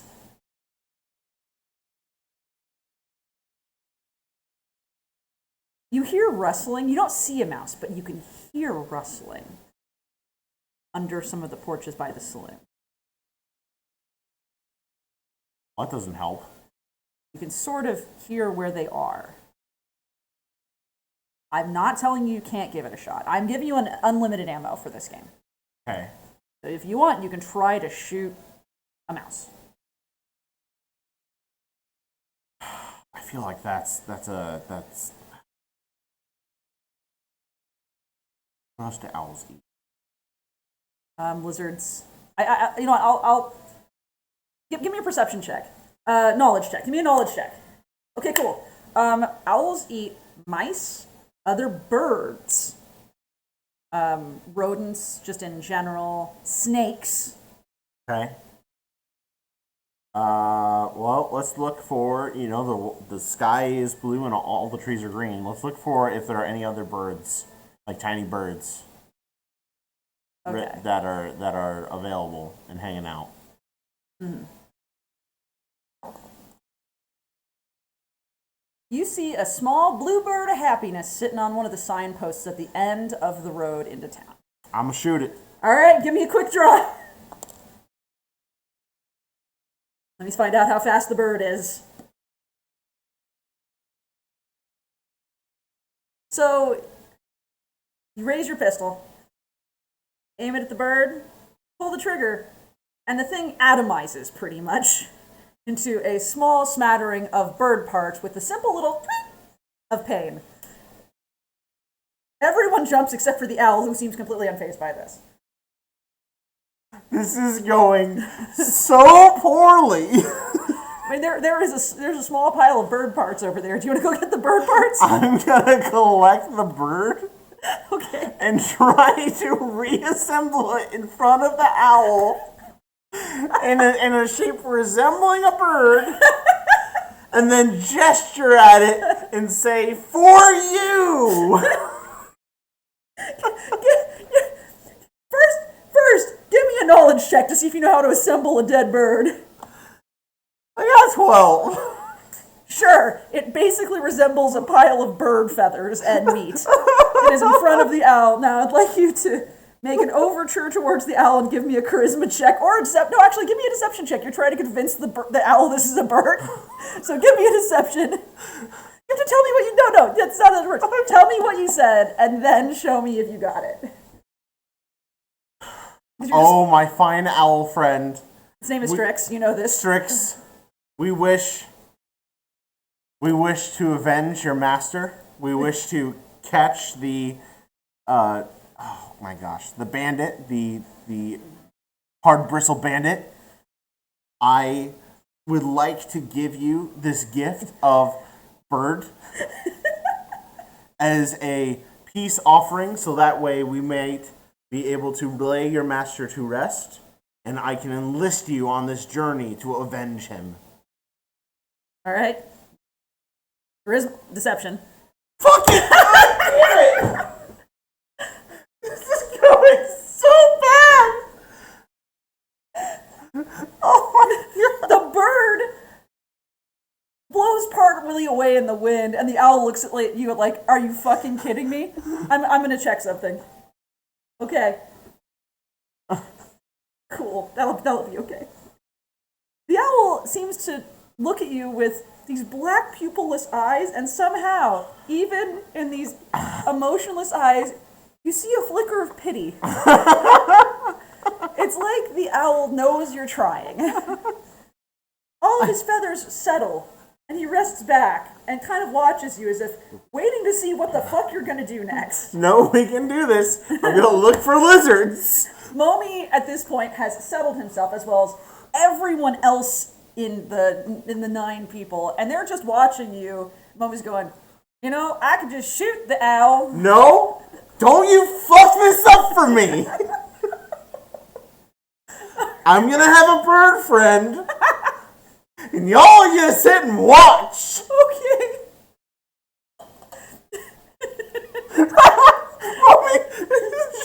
No, it doesn't work. Alright. I'm gonna do a perception for lizards. Okay. Yeah!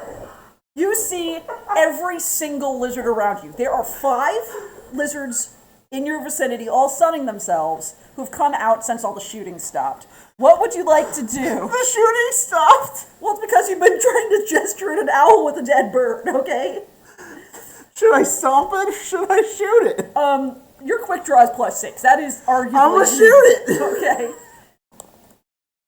Yeah! I got an 18. Actually, you got a 24. That's 24. You select the largest blue-bellied lizards you see, which is about this big, and you take its head and completely off of its body, leaving its body perfectly intact. You go get the lizard, you lay it in front of Strix. Humble bird friend, I have had many toils and tasks to arrive at this very moment, but I present to you this offering of meat creature for your consumption so we might avenge your master. No, this is not a lie, so you're going to have to roll charisma.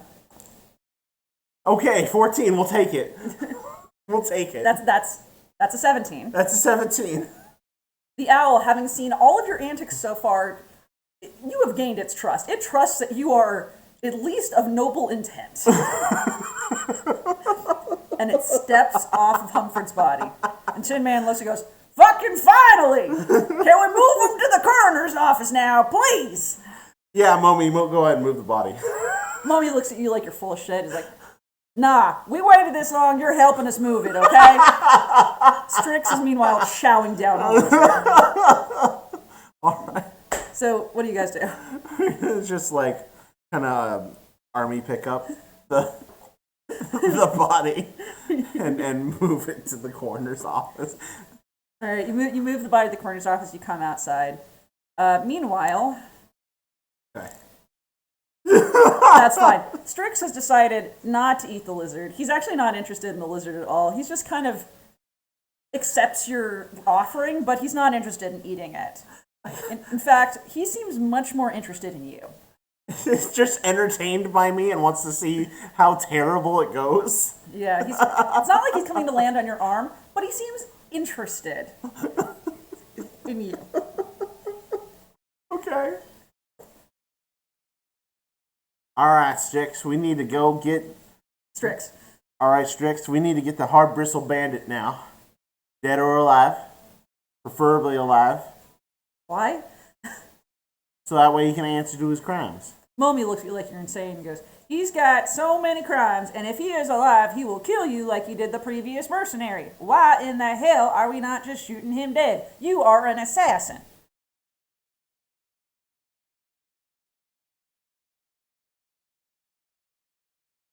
You passed the test. We're gonna kill him. We? Who's this we? Me and Strix. You're on your own. I'm Mommy. on my own? Yeah. Alright, hey Momi. Given that you're in chat, and that you've given a sub today, would you like to join him in his quest as a character to destroy the hard bristle bandit? You can stay at home and do nothing and eat lizards for all I care. But would you like to join him on his journey?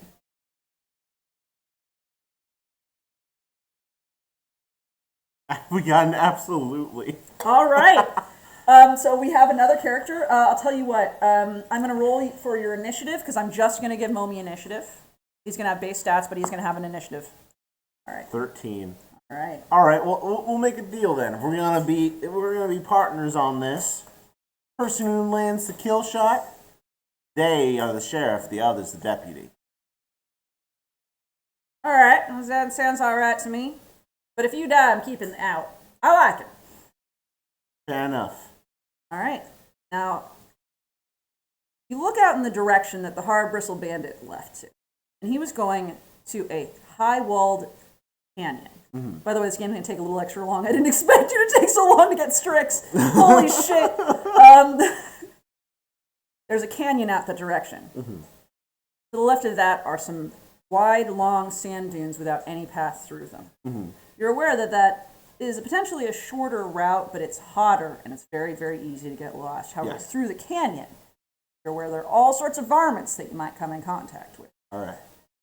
What would you like to do?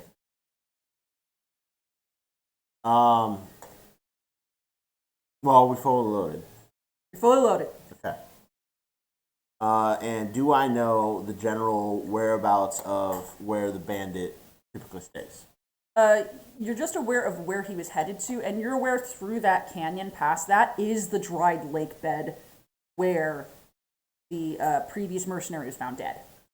So you're aware that he's probably somewhere around there. There's a lot of abandoned homesteads and farms out there that just didn't survive weather changes and don't have crops there anymore. You're very lucky that your own little family's farm has held up as long as it has. At this point, you're just kind of living on borrowed time on that farm, which is why you want to become a mercenary.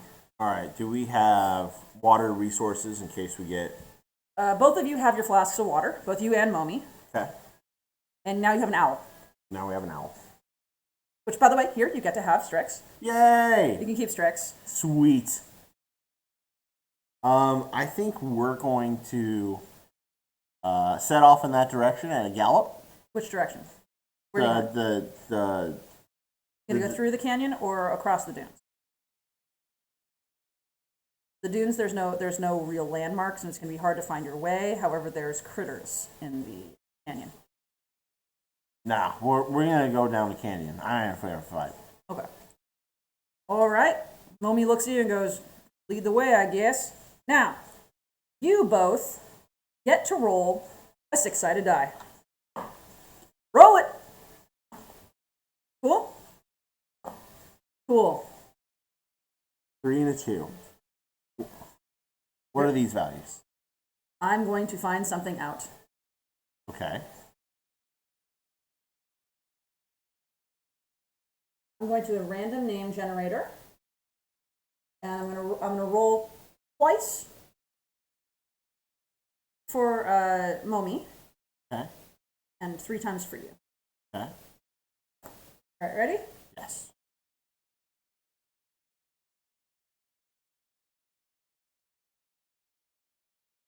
That's several times. It's 1,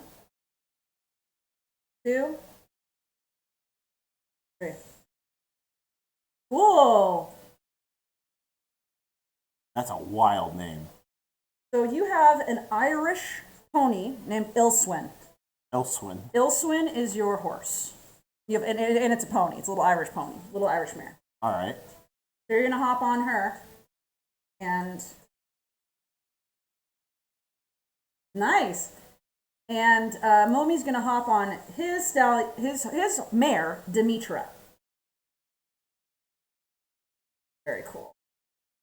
So both you have female horses, and you're gonna, and as you do this, Strix comes down and lands on the knob of your saddle and holds on with both claws like he's done this all his life. Oh wow! And you're going to ride in the direction of the canyon. Go ahead. All right, we should be able to reach there in a few hours by going through the canyon. Just keep your eyes out for critters. Make your horse go. Yeah. All right. You set off at a high gallop towards the canyon. Dust kicks up behind you, and soon the town of Sandalwood becomes smaller and smaller as you look over your shoulder. Strix holds on easily, head down, wings back like he's used to going fast. Momi keeps up with your little pony easily. She's not as fast.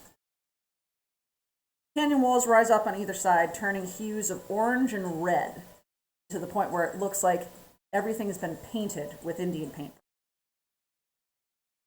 small rocks fall down the sides, and you get the sense that if you were too loud, you could easily cause some sort of rock slide. But you've scarcely been going more than 15 minutes through the canyon before you hear a strange scuttling noise, very similar to rocks beginning to fall, but it doesn't sound exactly the same. Perception. Go for it. You know that sound anywhere. The question is, how big is it? Pull your horse to a stop. Okay. Would you like to another perception? Talk. Interact. Something up ahead. Mean there's something up ahead. I didn't hear nothing. I recognize the noise, but I don't know what it is, so...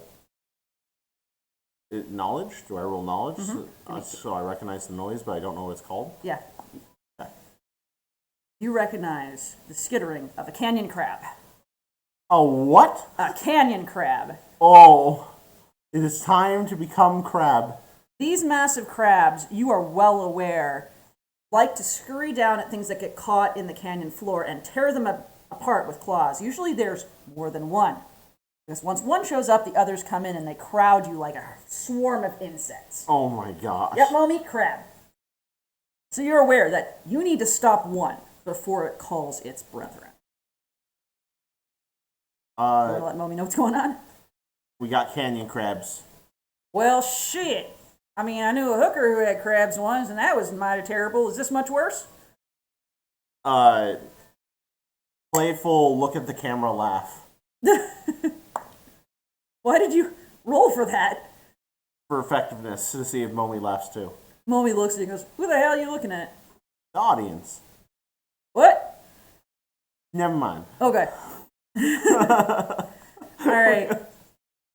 Give me a perception to see if you spot the crab. Okay. Bruh. You can see the direction it came from, and you can, more than that, see the trail of rocks coming down the canyon side from behind it, which means you know it's already down in the canyon with you. At this point, I'm going to have both of you roll for initiative.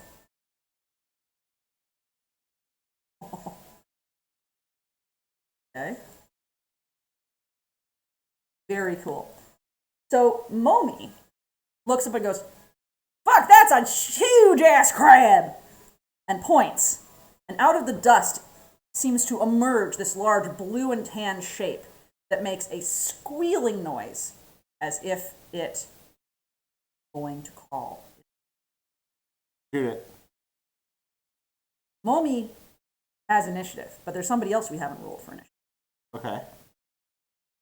Ooh. Before any of you can say anything, Strix lets out a scream and flies into the air, wings wide. Picked that, didn't you? Yeah, I saw you it did with on accident. Strix streaks down out of the air, both talons raking across the eye stalks of the canyon crab. The canyon crab reels back, shaking its claws, chattering. But when it comes back down, you can see it's thrashing side to side, and it's clear it can no longer see. Well, that makes life easier. All right, so what this has done for you is it has put both of you ahead of the crab in initiative. Okay. So, Momi, you're going to go first. Momi raises a pistol and fires. It pings harmlessly off of the crab's shell, and the crab turns, now aware of where Momi is. Momi says, shit. Ah, hell, I didn't realize it had bulletproof shell. You ought to tell me this kind of thing. Well, I haven't seen that before. Right. You're up. I'm going to shoot it in the mouth. You want to do a quick draw, or do you want to do a regular shot?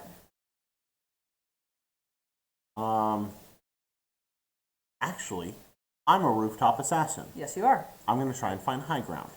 You're in a canyon with very steep walls. You can do that if you want, but that's going to take your turn if you do a perception check. Well, I try to get on roofs. I imagine I can scale, right? Or climb. Remember, these walls are easily loose gravel.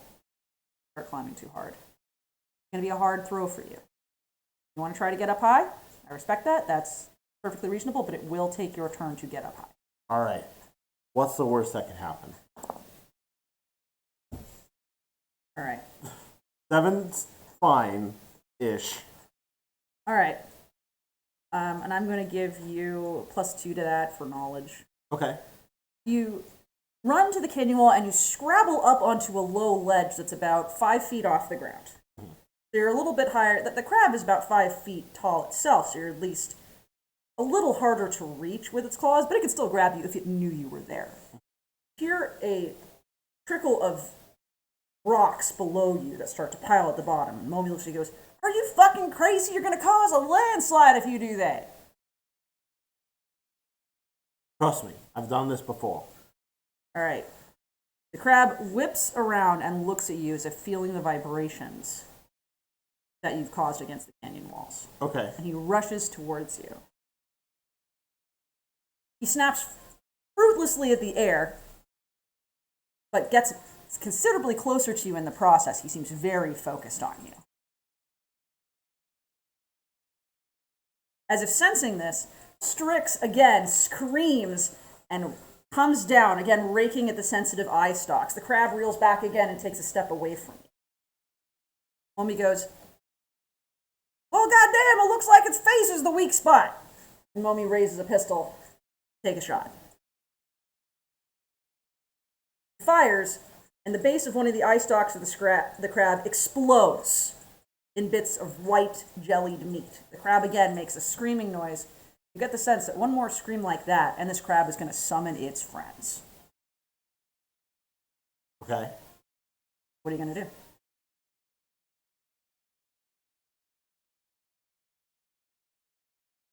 Quick draw would mean that I would do everything very quickly. Yes, it's a quick shot is basically, do you want to hit it? It's not a quick aim shot, but it gets the shot off fast. Okay. So do you want to try to go for a? No, I think we want an aim shot because Okay. we want precision. Yeah, fine. Then Because that is, if we blow up the eye stalk, that means that we can there's already like an opening now in their face yes. to shoot through to the brain. Is that where you're going to try to shoot? Yes. Okay. You don't get a modifier in that because you're not doing your quick draw. Yeah. But go for it. All right, here we go. Go. Yes. Ooh. You leveled your gun from above, and through the corner of your mouth, you hiss out, I see you. and you fire the gun into its face. The crab's face seems to fold in on itself from the shot, and then explode outward. The crab falls immediately onto the ground with a flop. It twitches all over several times, its legs still clawing even though it's already dead. Then it stops. Anyone have butter? As if sensing your food joke, Strix comes down, lands gently on top of the dead body, and begins eating bits of the raw flesh. He seems very happy. See, if all we needed was a crab, I wouldn't have wasted my time on the mouse. Or the bird. Mommy looks at you and goes, "Where the hell would you have gotten a crab?" California seems good. Mommy sighs and goes, "Look, we get going. I don't know if there's any more of these things coming." Oh, absolutely. As you start to move, you hear a shuffling down from the canyon wall, like something slowly sliding to the base of it. Okay. You look up expecting to see crabs, and instead, you see a skull-like face, hooded body, something that resembles almost the Grim Reaper. Okay. He stops beside the crab, looks up at you. And you recognize that this is a group of people who lives out in the desert. They feed off of, scavenge, dead creatures and dead men killed out there. Looks up at you and he goes, "This creature you just killed? Rictus robber." Well, as much as I love crab, I suppose I could let it go for a price. Tossing a surprise. Asking if you want it or if I have to fight you for it.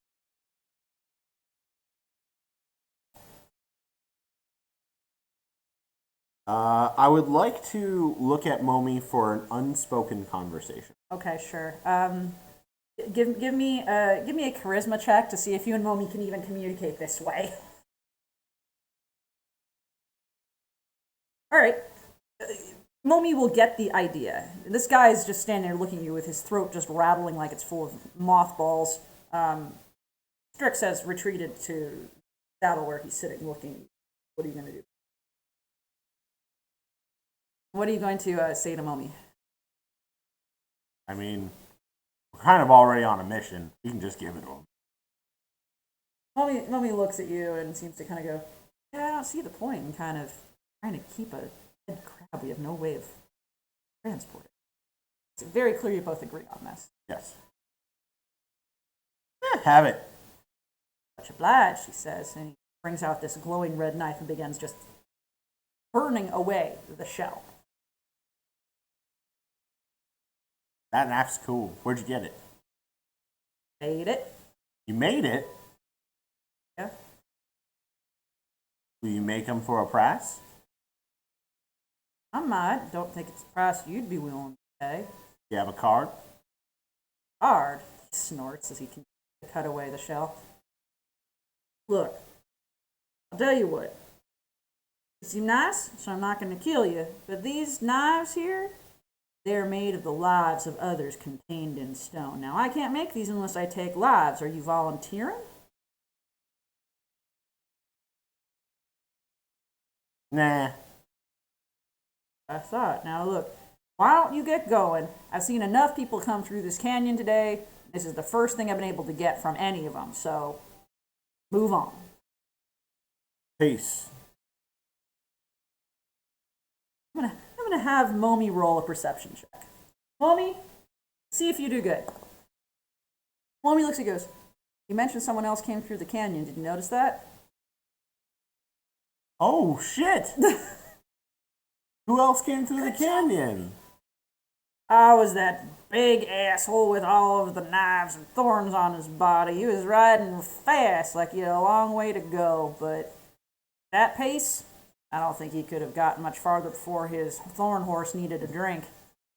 Why? You got beef with him? We're looking for a certain someone that took down a dear old friend.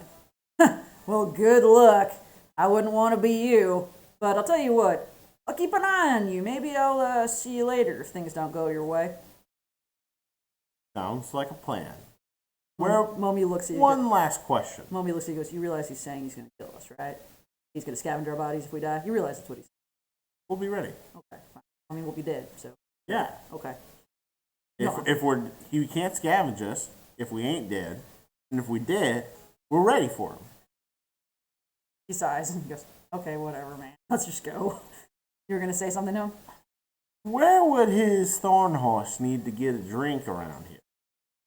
Oh, that would be at the Calabasas River, but, I mean, most plant animals can get across there, but it's awful hard to cross at the bridge. Got kind of a bridge keeper of sorts. Gotcha. And which way would you go if you wanted to avoid the bridge keeper? You'd have to go across the river, but unless your horse is awful strong swimmer and looks your horse up and down. I'm not saying it is. Probably get swept away unless she was a thorn horse, so you'd have to take it. Good to know. Thank you for the information, sir.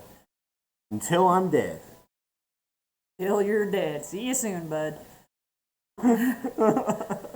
You start to ride away. Momi looks at you and goes, so we heading to the bridge, I assume, then? To the bridge. All right, do you need to get a drink? Oh, I've got my drink. Can I have a drink? Sure. Woo! Would you like a beer? I would love a beer. Actually, what I'd love is a mule, but a mule. It's appropriate. All right. Yoo-hoo! So you gotta entertain chat while I make it. Oh. Hi, chat. How are we doing today? Are we having a nice time playing this game with us? I just want to thank Momi for stopping in. Wanted to thank Lasagna. Wanted to thank Joe. Wanted to thank Tin Man. Really appreciate all of you guys being here today. It's been really wonderful. Momi especially, it's been great to have you as a character in this campaign. Hopefully you're still keeping up with us because it's gonna get fun. It's gonna get fun. We are down to 8 cards to go. Excuse me. So we have 8 to go. A little under halfway. We're about halfway. 8 based on what I know is there. And then we have the token, which the token I pull aside and I can use at any time as an important item or plot point. And this token we're going to see near the end, I'll tell you that, just at the very end. If there's another pack of cards you want to see us do, please let us know. Please contact us and say, hey, I'd like to see you do Dominaria. I'd like to see you do Obi-Wan. I'd like to see you do Bloomborough. Like, Duskmorn. I've done a Duskmorn before. It was really fun. It involved blue jellyfish. You can see that over on our YouTube at some point. That's way too much lime juice. Holy crap. My God. 5 ice cubes? Yes. Yay. And if you'd like to see other things too, again, we got a giveaway coming up. We stream every Sunday in the afternoons. You should expect to see... Yay! You should expect to see us next Sunday as well. Mm-hmm. We'll not be doing a D&D campaign every time, but we'll be doing at least 1 or 2 a month. So absolutely, you're always going to see pack openings. We're going to be working on our first collaboration stream very soon. We actually recently picked up a board game. Oh yeah, that's going to be fun. If you guys have ever seen this before, this is Explorers of Ixalan. It is a board game product for Magic the Gathering that is not made anymore. We're unsure whether it's considered a lot of fun or whether it is a bust. We're going to find out. But since there isn't a lot of information about the product or it being played online, we're going to throw it together and play some games. So I'm really excited about that. Oh yeah. Rictus is going to go away here. We like Rictus though. Fun. Give you some good info. All right. You set off for the bridge. As you come out of the canyon, you see this long winding snake of a river ahead of you, the Calabasas. Yeah. And it is all white water. It is rushing fast, bumping over stones. But in the distance, you see a thin rise of shiny black, almost obsidian stone, walled by cactus. Standing in the very center of that bridge, even from a distance, you can see a large, black, hulking figure that looks like a bull. All right. Slung over his back like a hockey stick is an axe. Also, we absolutely will do a Final Fantasy one. We absolutely. Oh, we're going to be doing so. We will absolutely do a I want Final to phone a Fantasy. friend on that one. That's way more familiar with Final Fantasy than I am. Okay. Our friend Z. Yeah, we can bring Z in for that one. Yeah. I'm very familiar with it. But you see this creature with this heavily armored body, this bull's head with a ring in its nose, and it's just standing on the bridge, kind of breathing there. Mm-hmm. Like you, excuse me, to give me a knowledge check. You recognize that this is a brute. This is a Minotaur brute, and he must be the...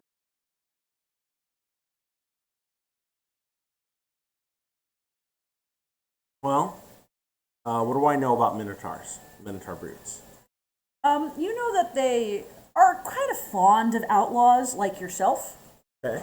They're kind of fond of assassins. They think you're entertaining. However, they are very specific about who they allow into their inner circle or to cross their bridge. They're very persuaded by money and material goods. You know, they're pretty hard to just convince to do things without any sort of value in exchange. Gotcha. Do I know they're pretty sturdy? Do I know if they have a resilience to bullet? You know that they are strong, and they are wearing armor that's resistant to bullets. Okay, they are wearing bullet-resistant armor. That's good to know. And you know that axe will sever head from body without much effort. Well, I'd like to approach respectfully, clearly wanting to make have communications with the Minotaur. All right. You walk up to the Hellspur brute, and he looks at you and he snorts, looks you up and down a few times, looks at your horses and says, "Hello." We're chasing after a fella, an outlaw that took down a very respected member of our community. You wouldn't happen to have someone, a bandit, cross your bridge now, did they? No, I saw one go past a while ago, but he went way down river. He had a thorn horse, so he was able to cross just fine. Darn. We're chasing after that one. And our horses aren't so strong. we would like to find a way to come to an agreement to cross your bridge. Well, I'm listening. You seem like an interesting pair of folk, don't you? Momi looks at you, and then at the Minotaur, and then back to you and goes, yeah, I guess we're interested. What is it exactly you want in exchange for crossing your bridge? Gold don't interest me too much. Honestly, I get a little, tired of being out here. I live just at the base of the bridge generally, but not a lot of good eats out here. A lot of fish, and I'm kind of tired of fish. What do you got in the way of food? I'll tell you what. I actually know of a really great spot for getting crab. Oh, the canyon? Yeah, they're a pain, but then I'd have to leave my bridge. That's fair. I can't leave my bridge. I need something brought to me. Kind of looks you up and down. He's gonna see. Alright, so he, got 2 horses, and only 2 of you. You could easily ride on 1. I think I'd let you use this bridge anytime you like if you would give me one of those tender-looking horses. I look over at Momi's horse, which is clearly stronger than mine. In every capacity. Momi's mare is bigger than yours and stronger. And you look at, that's Demetra, and you have Elswin. Islwin, yeah. Oh shit, is that all? Shoot my horse. Fuck. I have to describe this now. Was that a quick shot? Yes. Cool. You put your gun to the back of your horse's head, fully still saddled and with all of your gear, and you pull the trigger. Your horse screams, as all horses do when they die, and falls to the side. And I'm going to need you to roll for initiative to see if it crushes your leg, because you're still on the horse. Okay, you have excellent initiative. You jump off easily, including even grabbing the bird and putting it on your shoulder as the horse falls to the ground. You look at the Minotaur and go, Mommy looks at you and goes, are you fucking kidding me? Do I look like I kid? No, I can firmly say you do not. The Minotaur goes, I would have preferred it alive. Just putting that out there. I like killing my own food, but Sorry, I have this problem where if I think of something really cool, I just do it. It's actually a diagnosis. I've been trying to work with it in therapy. well, all right, I can respect that. Tell you what, I'll take the horse's carcass. Mm-hmm. Load up anything you can onto that mare. You can cross my bridge anytime you like. I'll consider it square. I'll even let you know. If you follow the river up, it'll hit a basin that kind of opens up. That basin has a lot of old farmhouses in it that aren't really occupied no more. Trying to follow that thorn horse guy, that'd be the place to go. His horse looked tasty. That sounds like a cool plan. We're gonna do that. Mommy, do you want to let him ride on your horse? Like, this is up to you. You are welcome to. I promise you I won't shoot your horse. I'm gonna let Mommy decide this. I could just have you roll for, like, charisma, but no, I'm gonna let Mommy decide this. Mommy gets to decide.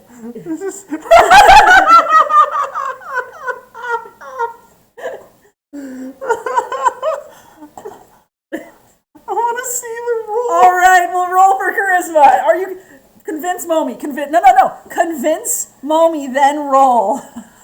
Well, you see, my horse came down with a sudden case of being shot. Couldn't have been avoided. And now we need a ride in order to continue down the path. And, I might not even get any more cool ideas if I'm able to ride your horse with you.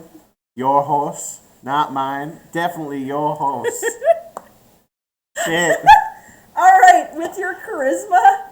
Was that deception or charisma? Deception? Okay. Okay, so that's a 12. Mommy, I'm gonna roll to see if you buy this shit. I'm not gonna lie, and you can decide. All right, Moby, you see kind of through this nonsense. But you can still be convinced. What do you think? You're not totally not convinced. So it really is up to you. It's not like he suckered you into it. This is the most unhinged campaign. This is one of the most unhinged campaigns I've ever had. Oh, And I know what's coming next, and it's pretty simple. I could almost pull the next card already. your next one might be a land. I'm not telling you what my next card is. That's fair. I know what the next card is. You don't. Sit close, real close. Get comfy. All right. Excuse me. Let me do it. Sit close. Get real close. Get comfy. You understand? Sounds good. Strix still is perched on your shoulder and wondering what the fuck just happened. All right. As you load up onto his horse. I like to load up on the horse, get real close, and have like anime bubbles appear around the characters. It's a real sweet, tender moment. Oh, you want to have like the anime glitters of like gentleness? What are you gonna say? Fine horse you have here. You are playing a woman too, so Yeah. like. Oh no! That's not what I intended! It's a mare though. I'm not. Let's go. Mommy Lucy goes, shut up, and starts writing. So you start to follow the stream, and it curves, and before long, you see a large basin with several small houses around the outside. However, in the center of the basin, the water has receded so much that there's a mound of earth that has what looks like fairly fertile soil on it now, and only a few trees. So what you're seeing is an island. Oh. So you have, by the way, Look at that fucking gorgeous, island. look at that. It's so fucking pretty. Let me move over to, it's the other side. Here, that way I'm not hidden behind chat. Like, look at that. It's so gorgeous. Oh. Anyway. So, on that island, you also see a small kind of shack. Okay. Jack. It's far enough in the water where you're thinking most people couldn't get to it. I'd like you to make a knowledge roll. Cool. Given what you know about thorn horses recently, you're well aware that probably the only people who could get out there to this fairly recent island is a thorn horse. Okay.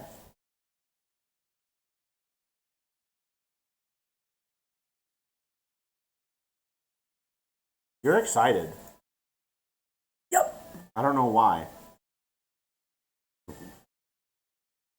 So, how are you going to get out to this island? Well, I reckon we're gonna need to build a boat because the normal horse isn't gonna be able to get us out there. Momi looks at you and goes, we're going to build a boat out of what? These old farmhouses? Do you have the wherewithal to tear them up and do that?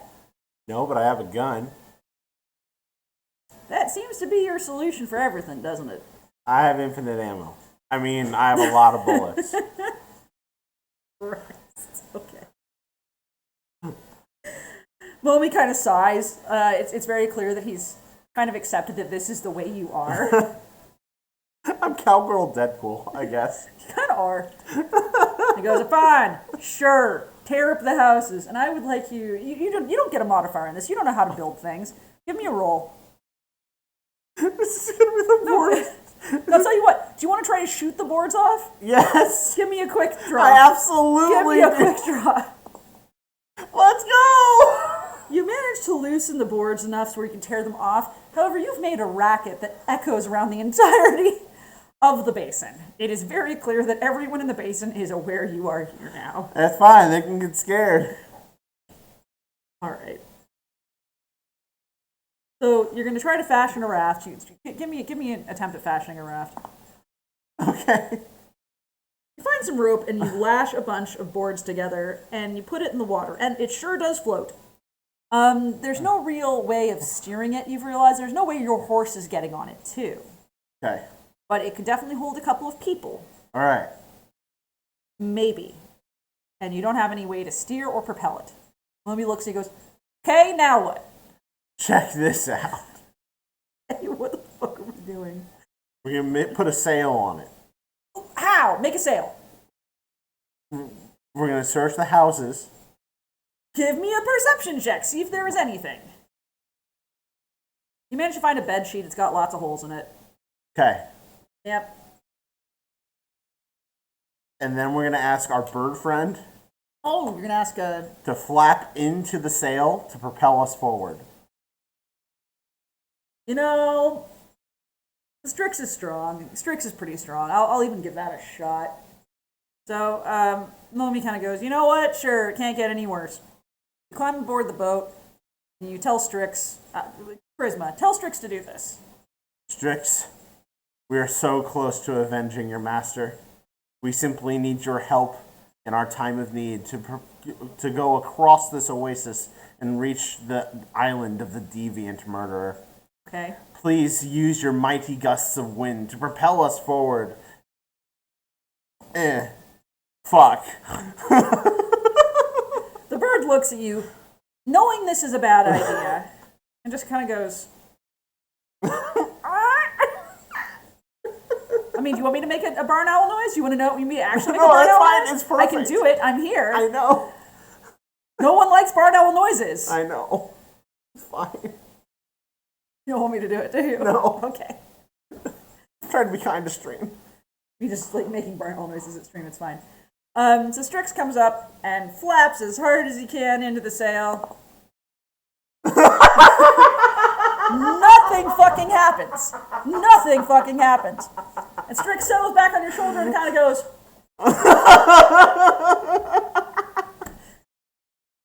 Momi looks at you and goes, can't we just get another board and use it as an oar? I'll even row with you if it gets us out of here faster. All right, manservant. Let's go get some boards. What the shit did you just call me, bitch? Best friend. That's what I fucking thought. Best friends now. Let's find 2 boards. All right, go ahead and perception check it. 17. All right, you easily find 2 boards. You start rowing across. You're about halfway across towards the island when you see a large, bristling shape come out of the small shack. Oh, shit, I think they heard us come. Momi looks at you slowly and goes, no, you think so? I really do. I think maybe something happened that made some noise, and now they know we're here. Well, what an idea that is. Thanks, I really appreciate it. As you guys are having this lovely conversation, the bandit lifts what looks like a cannonball. Uh-huh. Hear him call across the water, hope your boat's sturdy! Oh, I'm just gonna shoot him. Give me a quick draw. I'm so mad at you. I'm so angry at you. No! I'm so angry at you.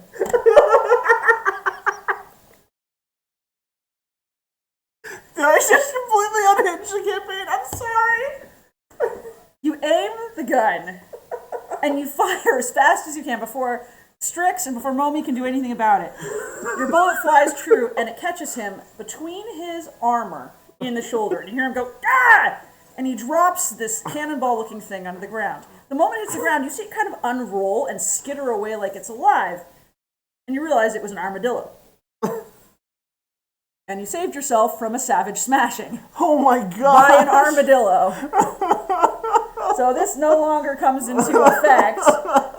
This just doesn't come into effect anymore. How gorgeous that was! I know, it just doesn't happen anymore. Oh no! And he runs back inside the shack. Well, shit, let's paddle faster. Oh, he goes, fine, you know, let it never be said your guns ain't good for something. You start to paddle as fast as you can. You reach the shore, and you climb aboard, and there's no sign of the bandit, but you can see a thin trail of blood leading back to the shack. You left a trail! Momi looks at you, just, no, really? Yeah! All right, let's follow it. You want your bird to track it? That's a great idea. Strix, my dear friend. Give me a charisma check. Give me a charisma check. I dare you. Give me a charisma check. Let's go. The marauding murderer left a trail, almost imperceptible to the human eye. But you, with your great senses, could find and subdue, lead us to the assailant. Do it. Let's go.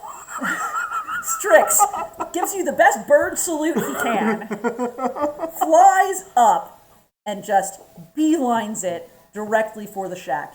He lands atop the shack and screams, and I'm going to do a scream just for you. Ah! And you go. What do you think, Momi? Pretty great, huh? Momi goes, well, I mean, at least you can communicate with your bird well now. Can we just go inside the shack and find out? He looks really hurt. He might shoot us. That's fair. That's fair, but he looked real hurt. What do you want to do?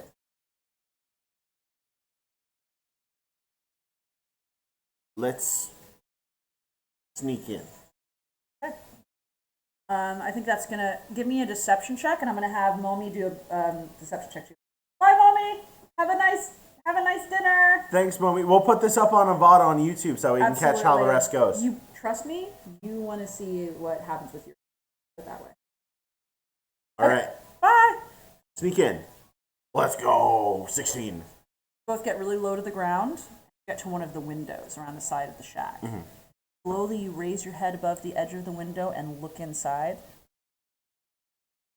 See him. Sprawled out on a bed.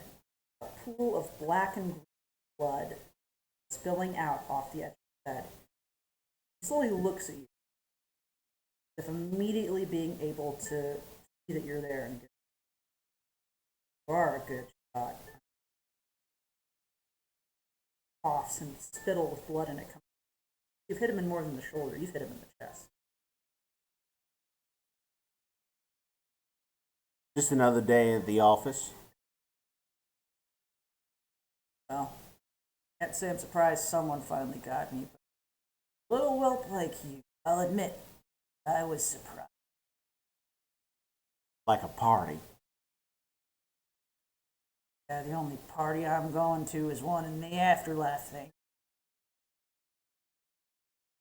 I politely declined the invitation to join. Roll for initiative. Fuck.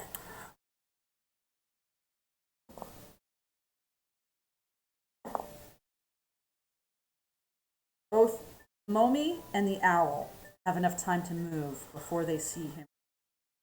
Deathbed. And he roars. This roar that shakes the entire shack as he's filled with terminal agony. Ooh. And in a blind madness, points the pistol directly at you. Oh, and wow. Pulls the trigger. You feel the impact of the bullet in your own shoulder before you can do much about it. And it knocks you back onto the ground. Uh-huh. You're aware more than you feel the blood spreading out from your shoulder. Clap your hand to it, pressing hard, trying to make it stop. Momi goes, shit! Puts a hand against it as well, as hard as he can. Your owl starts screaming and fluttering around as fast as he can, as if trying to get attention. Inside the shack, you hear a croaking laugh, a few coughs. Shit, this bullet really hurts. Well, no kidding, it's a damn bullet. What do you expect to happen? I don't know. Usually it just doesn't hit me. Well, why'd you have to taunt the man? What the hell's wrong with you? We were just having a conversation. You don't have a conversation with somebody who's on his deathbed as one of the greatest shooters that we've ever seen. Of course he's going to take you out with him. Jesus Christ. Momi's visibly upset and is trying to put pressure on your shoulder. He looks at you and goes, we got to get you back to town. There's no two ways about this. We cannot stay here.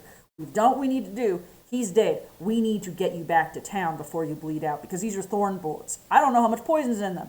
No idea. We need to get moving now. Well, if there could be poison in these bullets, what do you reckon would happen if he accidentally nicked himself with it? Who cares? He's dead! I'm saying he probably has an antidote. That might be the first intelligent idea you've had. Thank you.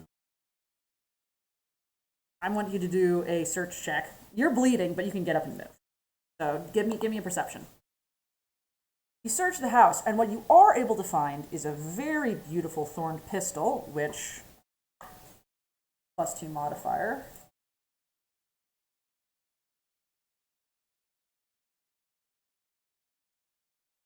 But there's no sign of any sort of antidote.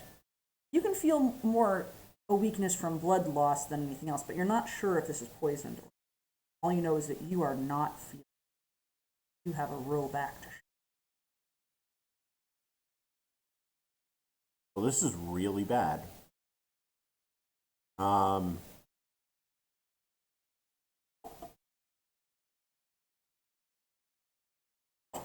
Let's send Strix for help.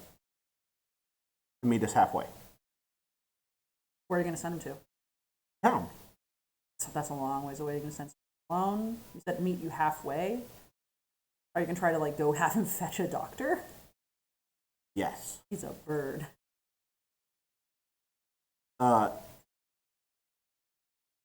Maybe we can tie a little message around his ankle. All right. We can do that. Give it a shot. All right. Give it a roll. All right. Tell the bird what you want. See if he understands charisma. Mommy, you write a message and around a little scroll, and we'll put it on the bird. All right. Strix, my dearest friend. I may not have long for this world. But with my simple gesture, may you find a doctor so that I may continue speaking in a dramatic voice towards you and making you offerings of terrible decisions. Okay.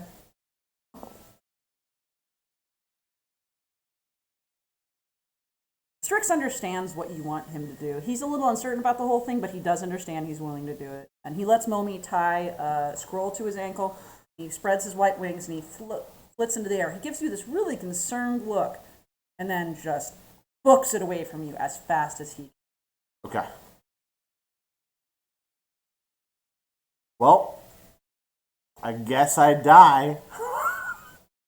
Let's just try to get back to town as quick as we can. All right. You get back on the boat, but you have this sinking sense of dread as you start to head back. And it seems like you're on some sort of ominous journey. Whoa! Yeah. Whoa! Yeah. Mythic! Yeah. Let's look, go look, from over the here. vault! So you're on an omen path. You realize that things do not look. I'm going to have you make quite a few rolls now to see how you do. About $5. Not bad. Yeah. Let's see if you make it back to shore without feeling unwell. Doing that with your initiative. Okay. You're back at shore and you start loading up on the horse. You have Hi, Reneko. Welcome. Welcome. So we have Momi here is looking going, you don't look so hot, you know. Yeah. He's now come on, little lady, don't fail on me now. You've been sturdy as can be. I might puke a little bit. Don't worry, it's normal. Just don't puke on me. I puke on him. You puke on Momi. Momi goes, Jesus fucking. Well, you know what? If it's getting poison out of you, sure, go ahead and puke. Just get on the damn horse. So you both climb up on the damn horse. You start to make your way back around the curves of the river, but with every few strides, you can feel like it's kind of jostling in your bones, and you can feel you're getting worse and worse. Hey, Momi. Yeah? I killed him. You sure did. You set out to do it, and you shot him before we even reached his home. That mean I get to be the sheriff? I mean, if you survive, sure. I better survive. Sure as hell better, you weirdo. Alright, as you approach the bridge, you see the Minotaur standing there eating what looks like a large cooked haunch of horse meat, which cannot have been gone more than 2 hours. And this just cooked horse meat, just eating it. And he looks at you and goes, well, howdy.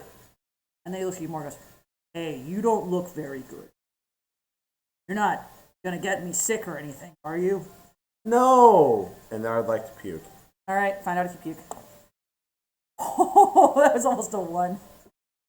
You burp up a little bit of bile onto your shirt. I'm only a little bit poisoned. Poisoned, He snorts. Well, I don't have much for you, but I think he might help. Points over to a small white bird standing on the edge of the bridge. Recognize Strix. Strix, buddy! Momi goes, okay, but you were trying to get Strix to bring people here. I just see Strix. Has anyone else been here? And the Minotaur shakes his head and goes, nah, I'm sorry to hear that you're looking for people because I got nothing. Does he still have the note attached? In fact, he has a different note attached. Oh. A pale blue scroll of paper is around his leg. Let's read it. You unscroll to go. It says, Dear ma'am, we thank you for your services in attempting to protect our city. However, at this time, we have neither the funds nor the resources to send a search party to help you out with anything. Our doctor is in high supply, and the hospital bills are very high. We have no expectation you would be willing to pay such things. Therefore, we will not be sending anyone to help. Should you get back, we would be happy to give you hospitable care within our financial means.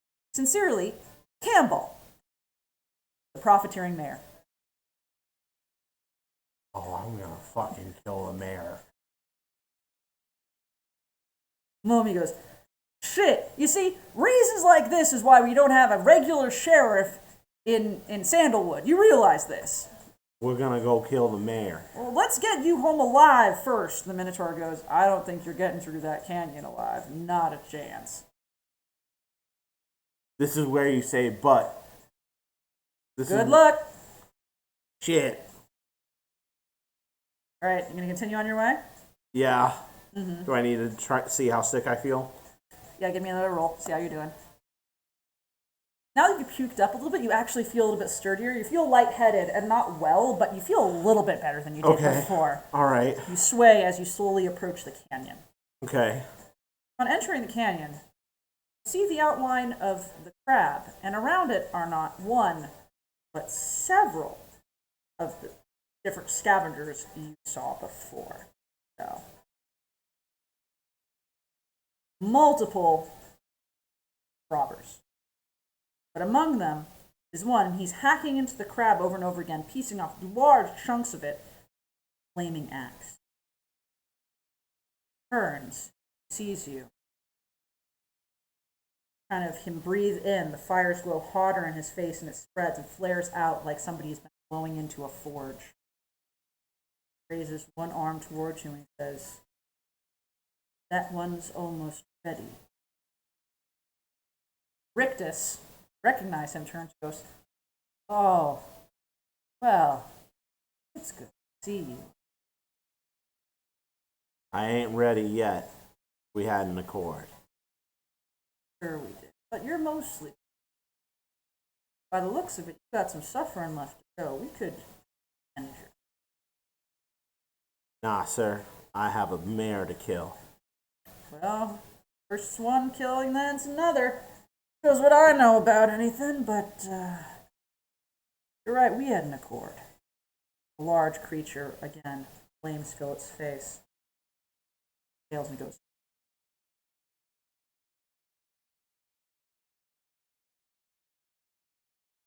I may be nearly dead, but I ain't all dead yet. To say I don't are.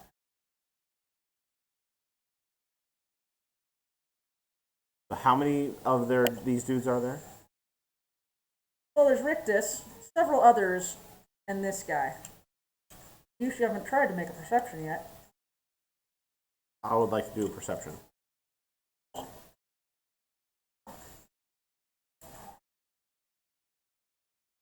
You look him up and down, and you recognize that, unlike the other robbers, he's not mostly dead. He is fully dead. He is a flaming skeleton surrounded by armor built of the bones of other creatures. Yo. He is the charred grave robber. Oh my god.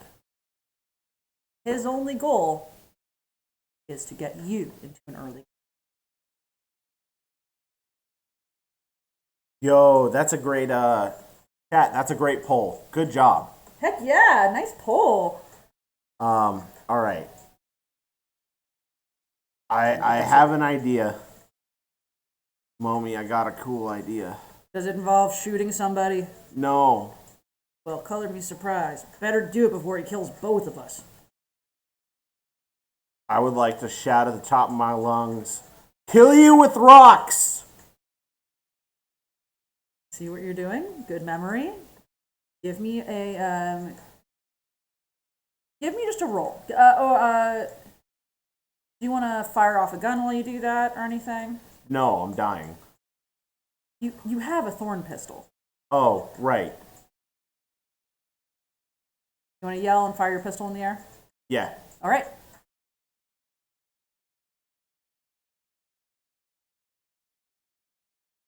Lucky you did. You fire the pistol. You feel the canyon walls rumble a little bit. The grave robber looks up and kind of hisses and goes, "Well, that's a foolish thing to do. The rocks will just kill you faster. I can survive rocks. You should know that." But you'll be very annoyed. It's true.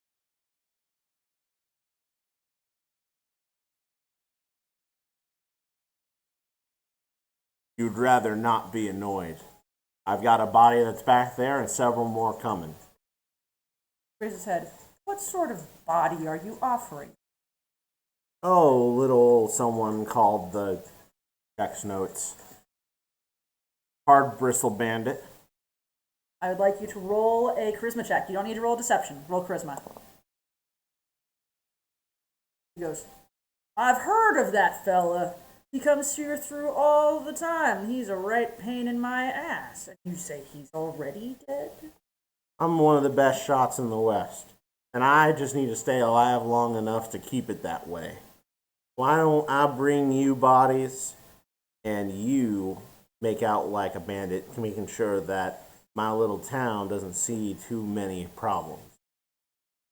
It's quite an agreement. What reason do I have to believe that you'll even survive? You look very sick. I may be a silly young gal that shoots first and asks questions later, but when I'm serious, that is when the rocks around me tremble. I'd like you to roll a deception check. That's like cocked. Do you want to? Okay, you can reroll. Deception check. All right. He snorts and goes, "Got brass balls on you, little lady, but I'm willing to make that agreement. I won't keep you here and wait for you to die.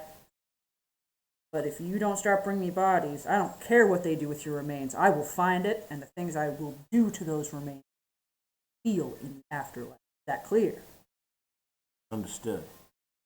Mommy goes, "Can we please fucking go as fast as possible now? Please, can we go?" Yeah! All right. Continue on riding into town. As you arrive, other sharpshooters see you and begin to cry out in joy. "They're back! They're back!" And they're firing off their guns and they're thrilled and they're like, "Can't believe you're still alive! We heard Get what the goddamn doctor! They kind of look at you in shock. Like, "We heard you was sick. We didn't think you'd get back alive. We figured you're fine." Get the goddamn doctor! Roll persuasion. They do not care. They're just so ecstatic that Momi's back and that you're back. And they go, "Did you kill him? Did you kill the hard bristle bandit?" Yes, get the goddamn doctor! "Fine, fine." You ride deeper into town towards the coroner's office because the coroner is also the doctor. Yeah, that's fair. And you bust in to see him tying up a sheet around Humfred, getting him ready to put into a coffin. He looks at me and goes, "May I help you?" Fucking heal me! "Well, what seems to be the trouble, little lady?" Well, you saw my note earlier, didn't you? Well, yes.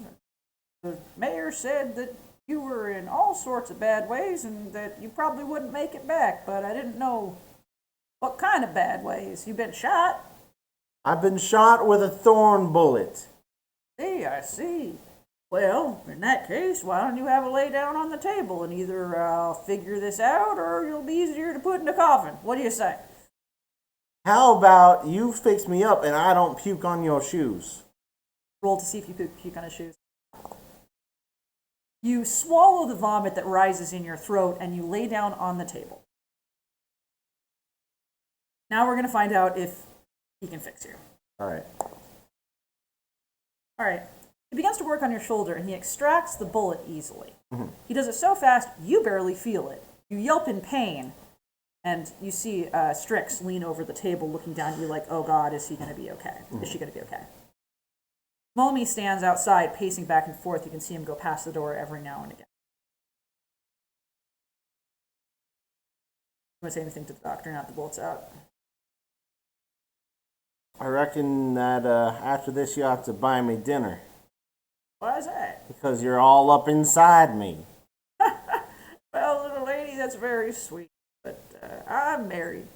It might work. Anyway, let's see if we can't see what kind of antidote you need.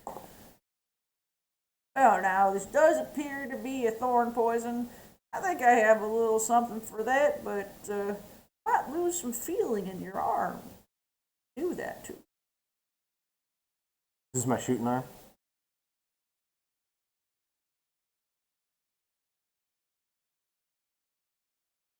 What are the chances without the antidote?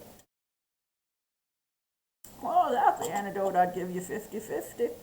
But I've been known to pretty bad with gambling and nods. That's how I became the coroner. What if I only drink half the antidote? Same as you didn't drink any at all. It's all or nothing. Shit. Like I said, bad with gambling. What do you want to do? Oh, I didn't get this far by hedging chances. YOLO. I'm gonna drink it. All right. Roll. You shoot back the antidote like it's a fine whiskey. Yeah. It hits your stomach, and you immediately feel like you've been sprung back to life. You sit up sharply, shudder all over, and go. Feels like the wound itself has already started to close up. You don't feel any blood coming out of you. You don't feel any numbness in your arm. You don't feel any problems at all. You feel better than you've ever felt in your entire life. Hell yeah. Well, thank you, Doc. No problem. Always happy to have a happy customer. Better than a silent one. True. Now then, I need to go have a little word with the mayor. You stay healthy now. Oh, I'll try, but I have plenty of bodies if you have a good place to bury them. We may be in talks, sir. Sounds like a plan. Well, One last thing. what's that? Just because there's a goalie, don't mean you can't score. Oh, that would imply I have a penis anymore. Anyway, have a wonderful time, miss. Oh my.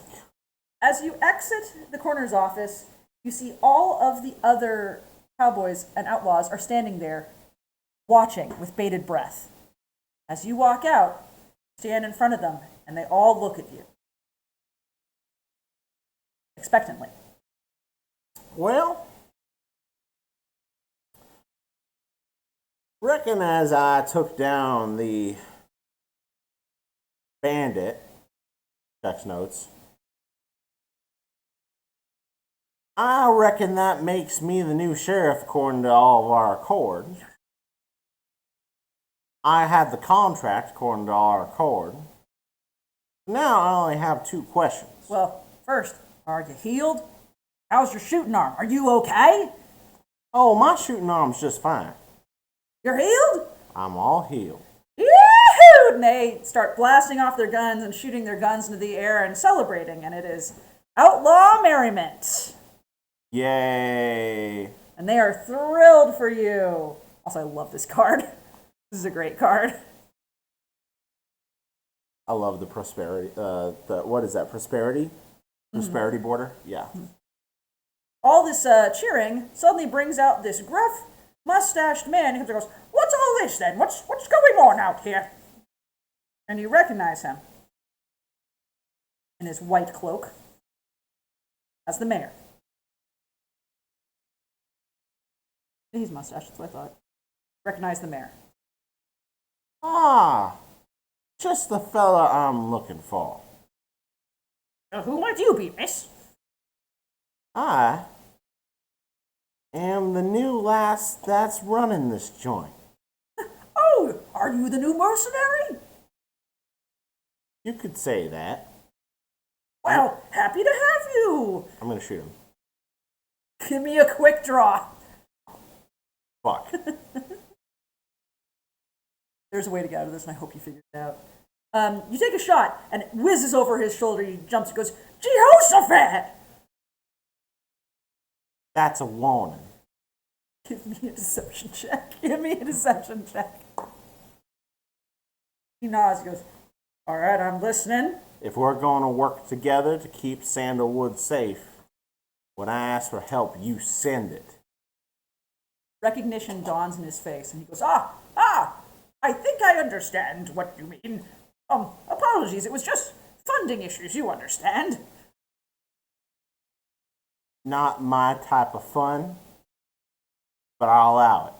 That's not what, you know what? Fine. Are you going to be needing compensation for your work? Yes. Oh, that's, quite difficult. Bodies. Bodies? Yes. As in, you're going to want to kill people? No, the people that are already dead, actually.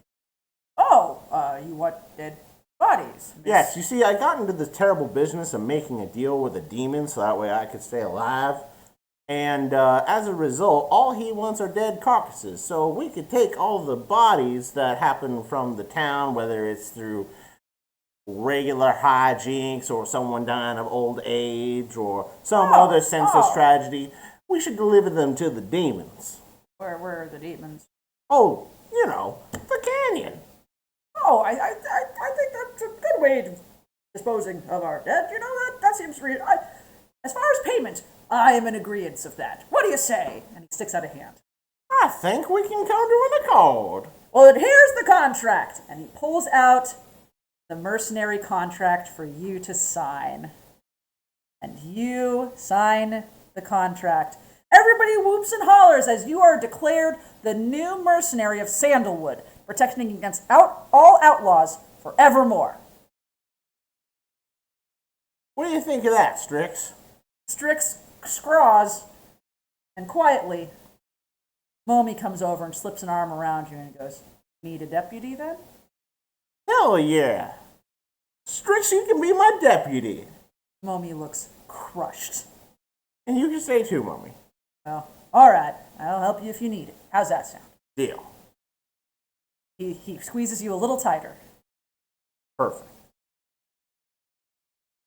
As you are celebrating, miles and miles away, go past the canyon where we see the crab now fully dissected being carried up out of the canyon. We go past the minotaur feasting on the horse, now in very carefully allotted pieces.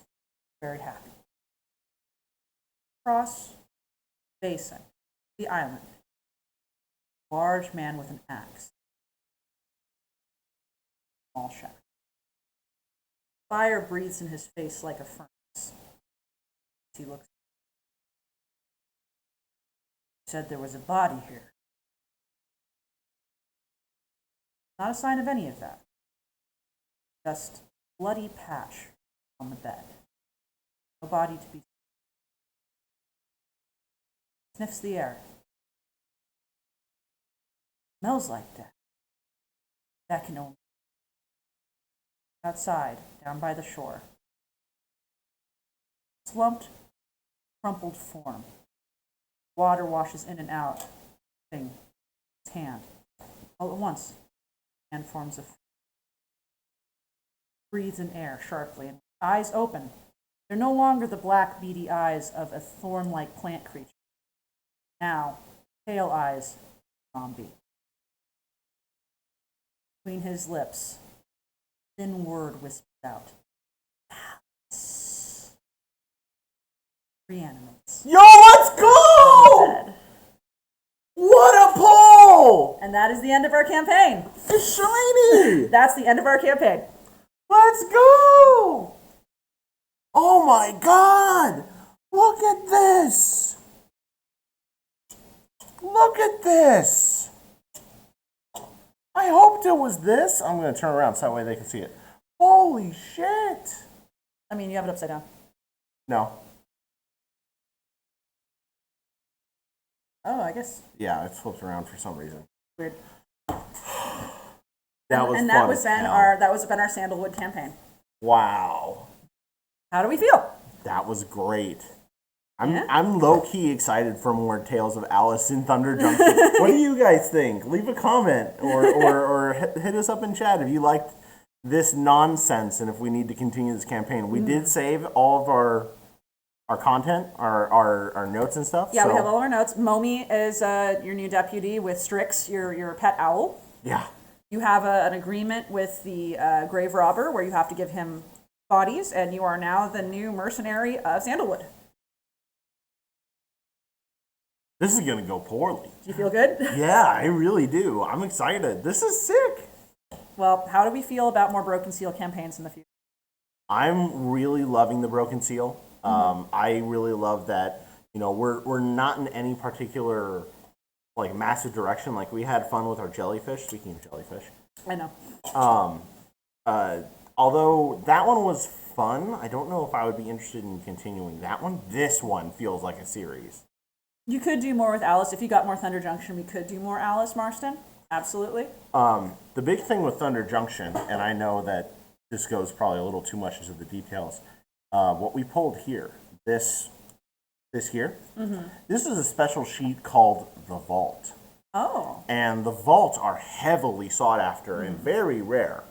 I would love to try and pull more of these. So, and for that reason, opening more Thunder Junction sounds like a lot of fun. I would assume you'd want to keep Strix. Yeah, we would. Because you are fond of Strix at this point, I think. Yeah, at this point, I think we're probably just going to collect, the story of the campaign. And what we've talked about before is being able to just recall cards and have, things set aside. We can have some set aside, a deck for me to be, or something like that. Just ways that we can use the cards that meant things in the previous episodes. Items, if you get items. You have your mercenary contract. Yeah. Which I thought was pretty fun. Yeah, no, I like that. Considering I'm making this up on the fly, I started with the idea that this was going to be for a mercenary contract. You'd need a trick shot to do it. It started really basic, but... I will say, I'm sorry for the nat 20. I'm going to shoot him. I was going to have him throw an armadillo at you, sink the boat, you'd have to get there, there was more, but I can roll with the punches if you haven't noticed. And so he shot you because you actually rolled a 2, and it didn't kill you, but it put you in a bad way. Yeah. But it was really good stress after all of that, and then this was just so fun. This was really great. I love your storytelling, and hopefully the chat does too. So. I really hope so too. Really appreciate everyone who stopped by. Momi, Tin Man, Joe, Lasagna, Neko. Orineko. Thank you, all of you, for stopping by at any point. You're welcome to speak up. Happy to have you involved in the campaigns. Happy to answer questions and talk about topics that you like. Do you like this? Do you want to see more pack openings? What do you want? That is what we'd like to do for you. And please keep in mind that once we get to 500 followers on Instagram, we are going to do a giveaway. It's going to be fun. And if you have any packs you'd like to see us do a D&D campaign too, we absolutely will. Not a problem. Absolutely. And for the giveaway, what I'm thinking we'll do is we'll crack a pack live. So that way you can see what's inside it. It holds us accountable. So that way we're promising you guys something. Yeah, maybe we'll do a couple of packs where we'll give maybe 3 packs away to 3 people. Yeah. And you get whatever's in there. Absolutely. Of course, you'll need to contact us so that way we know where to send it. Yes, I like that very much. Anyway, thank you everyone for watching. And until thank you. next week, good game.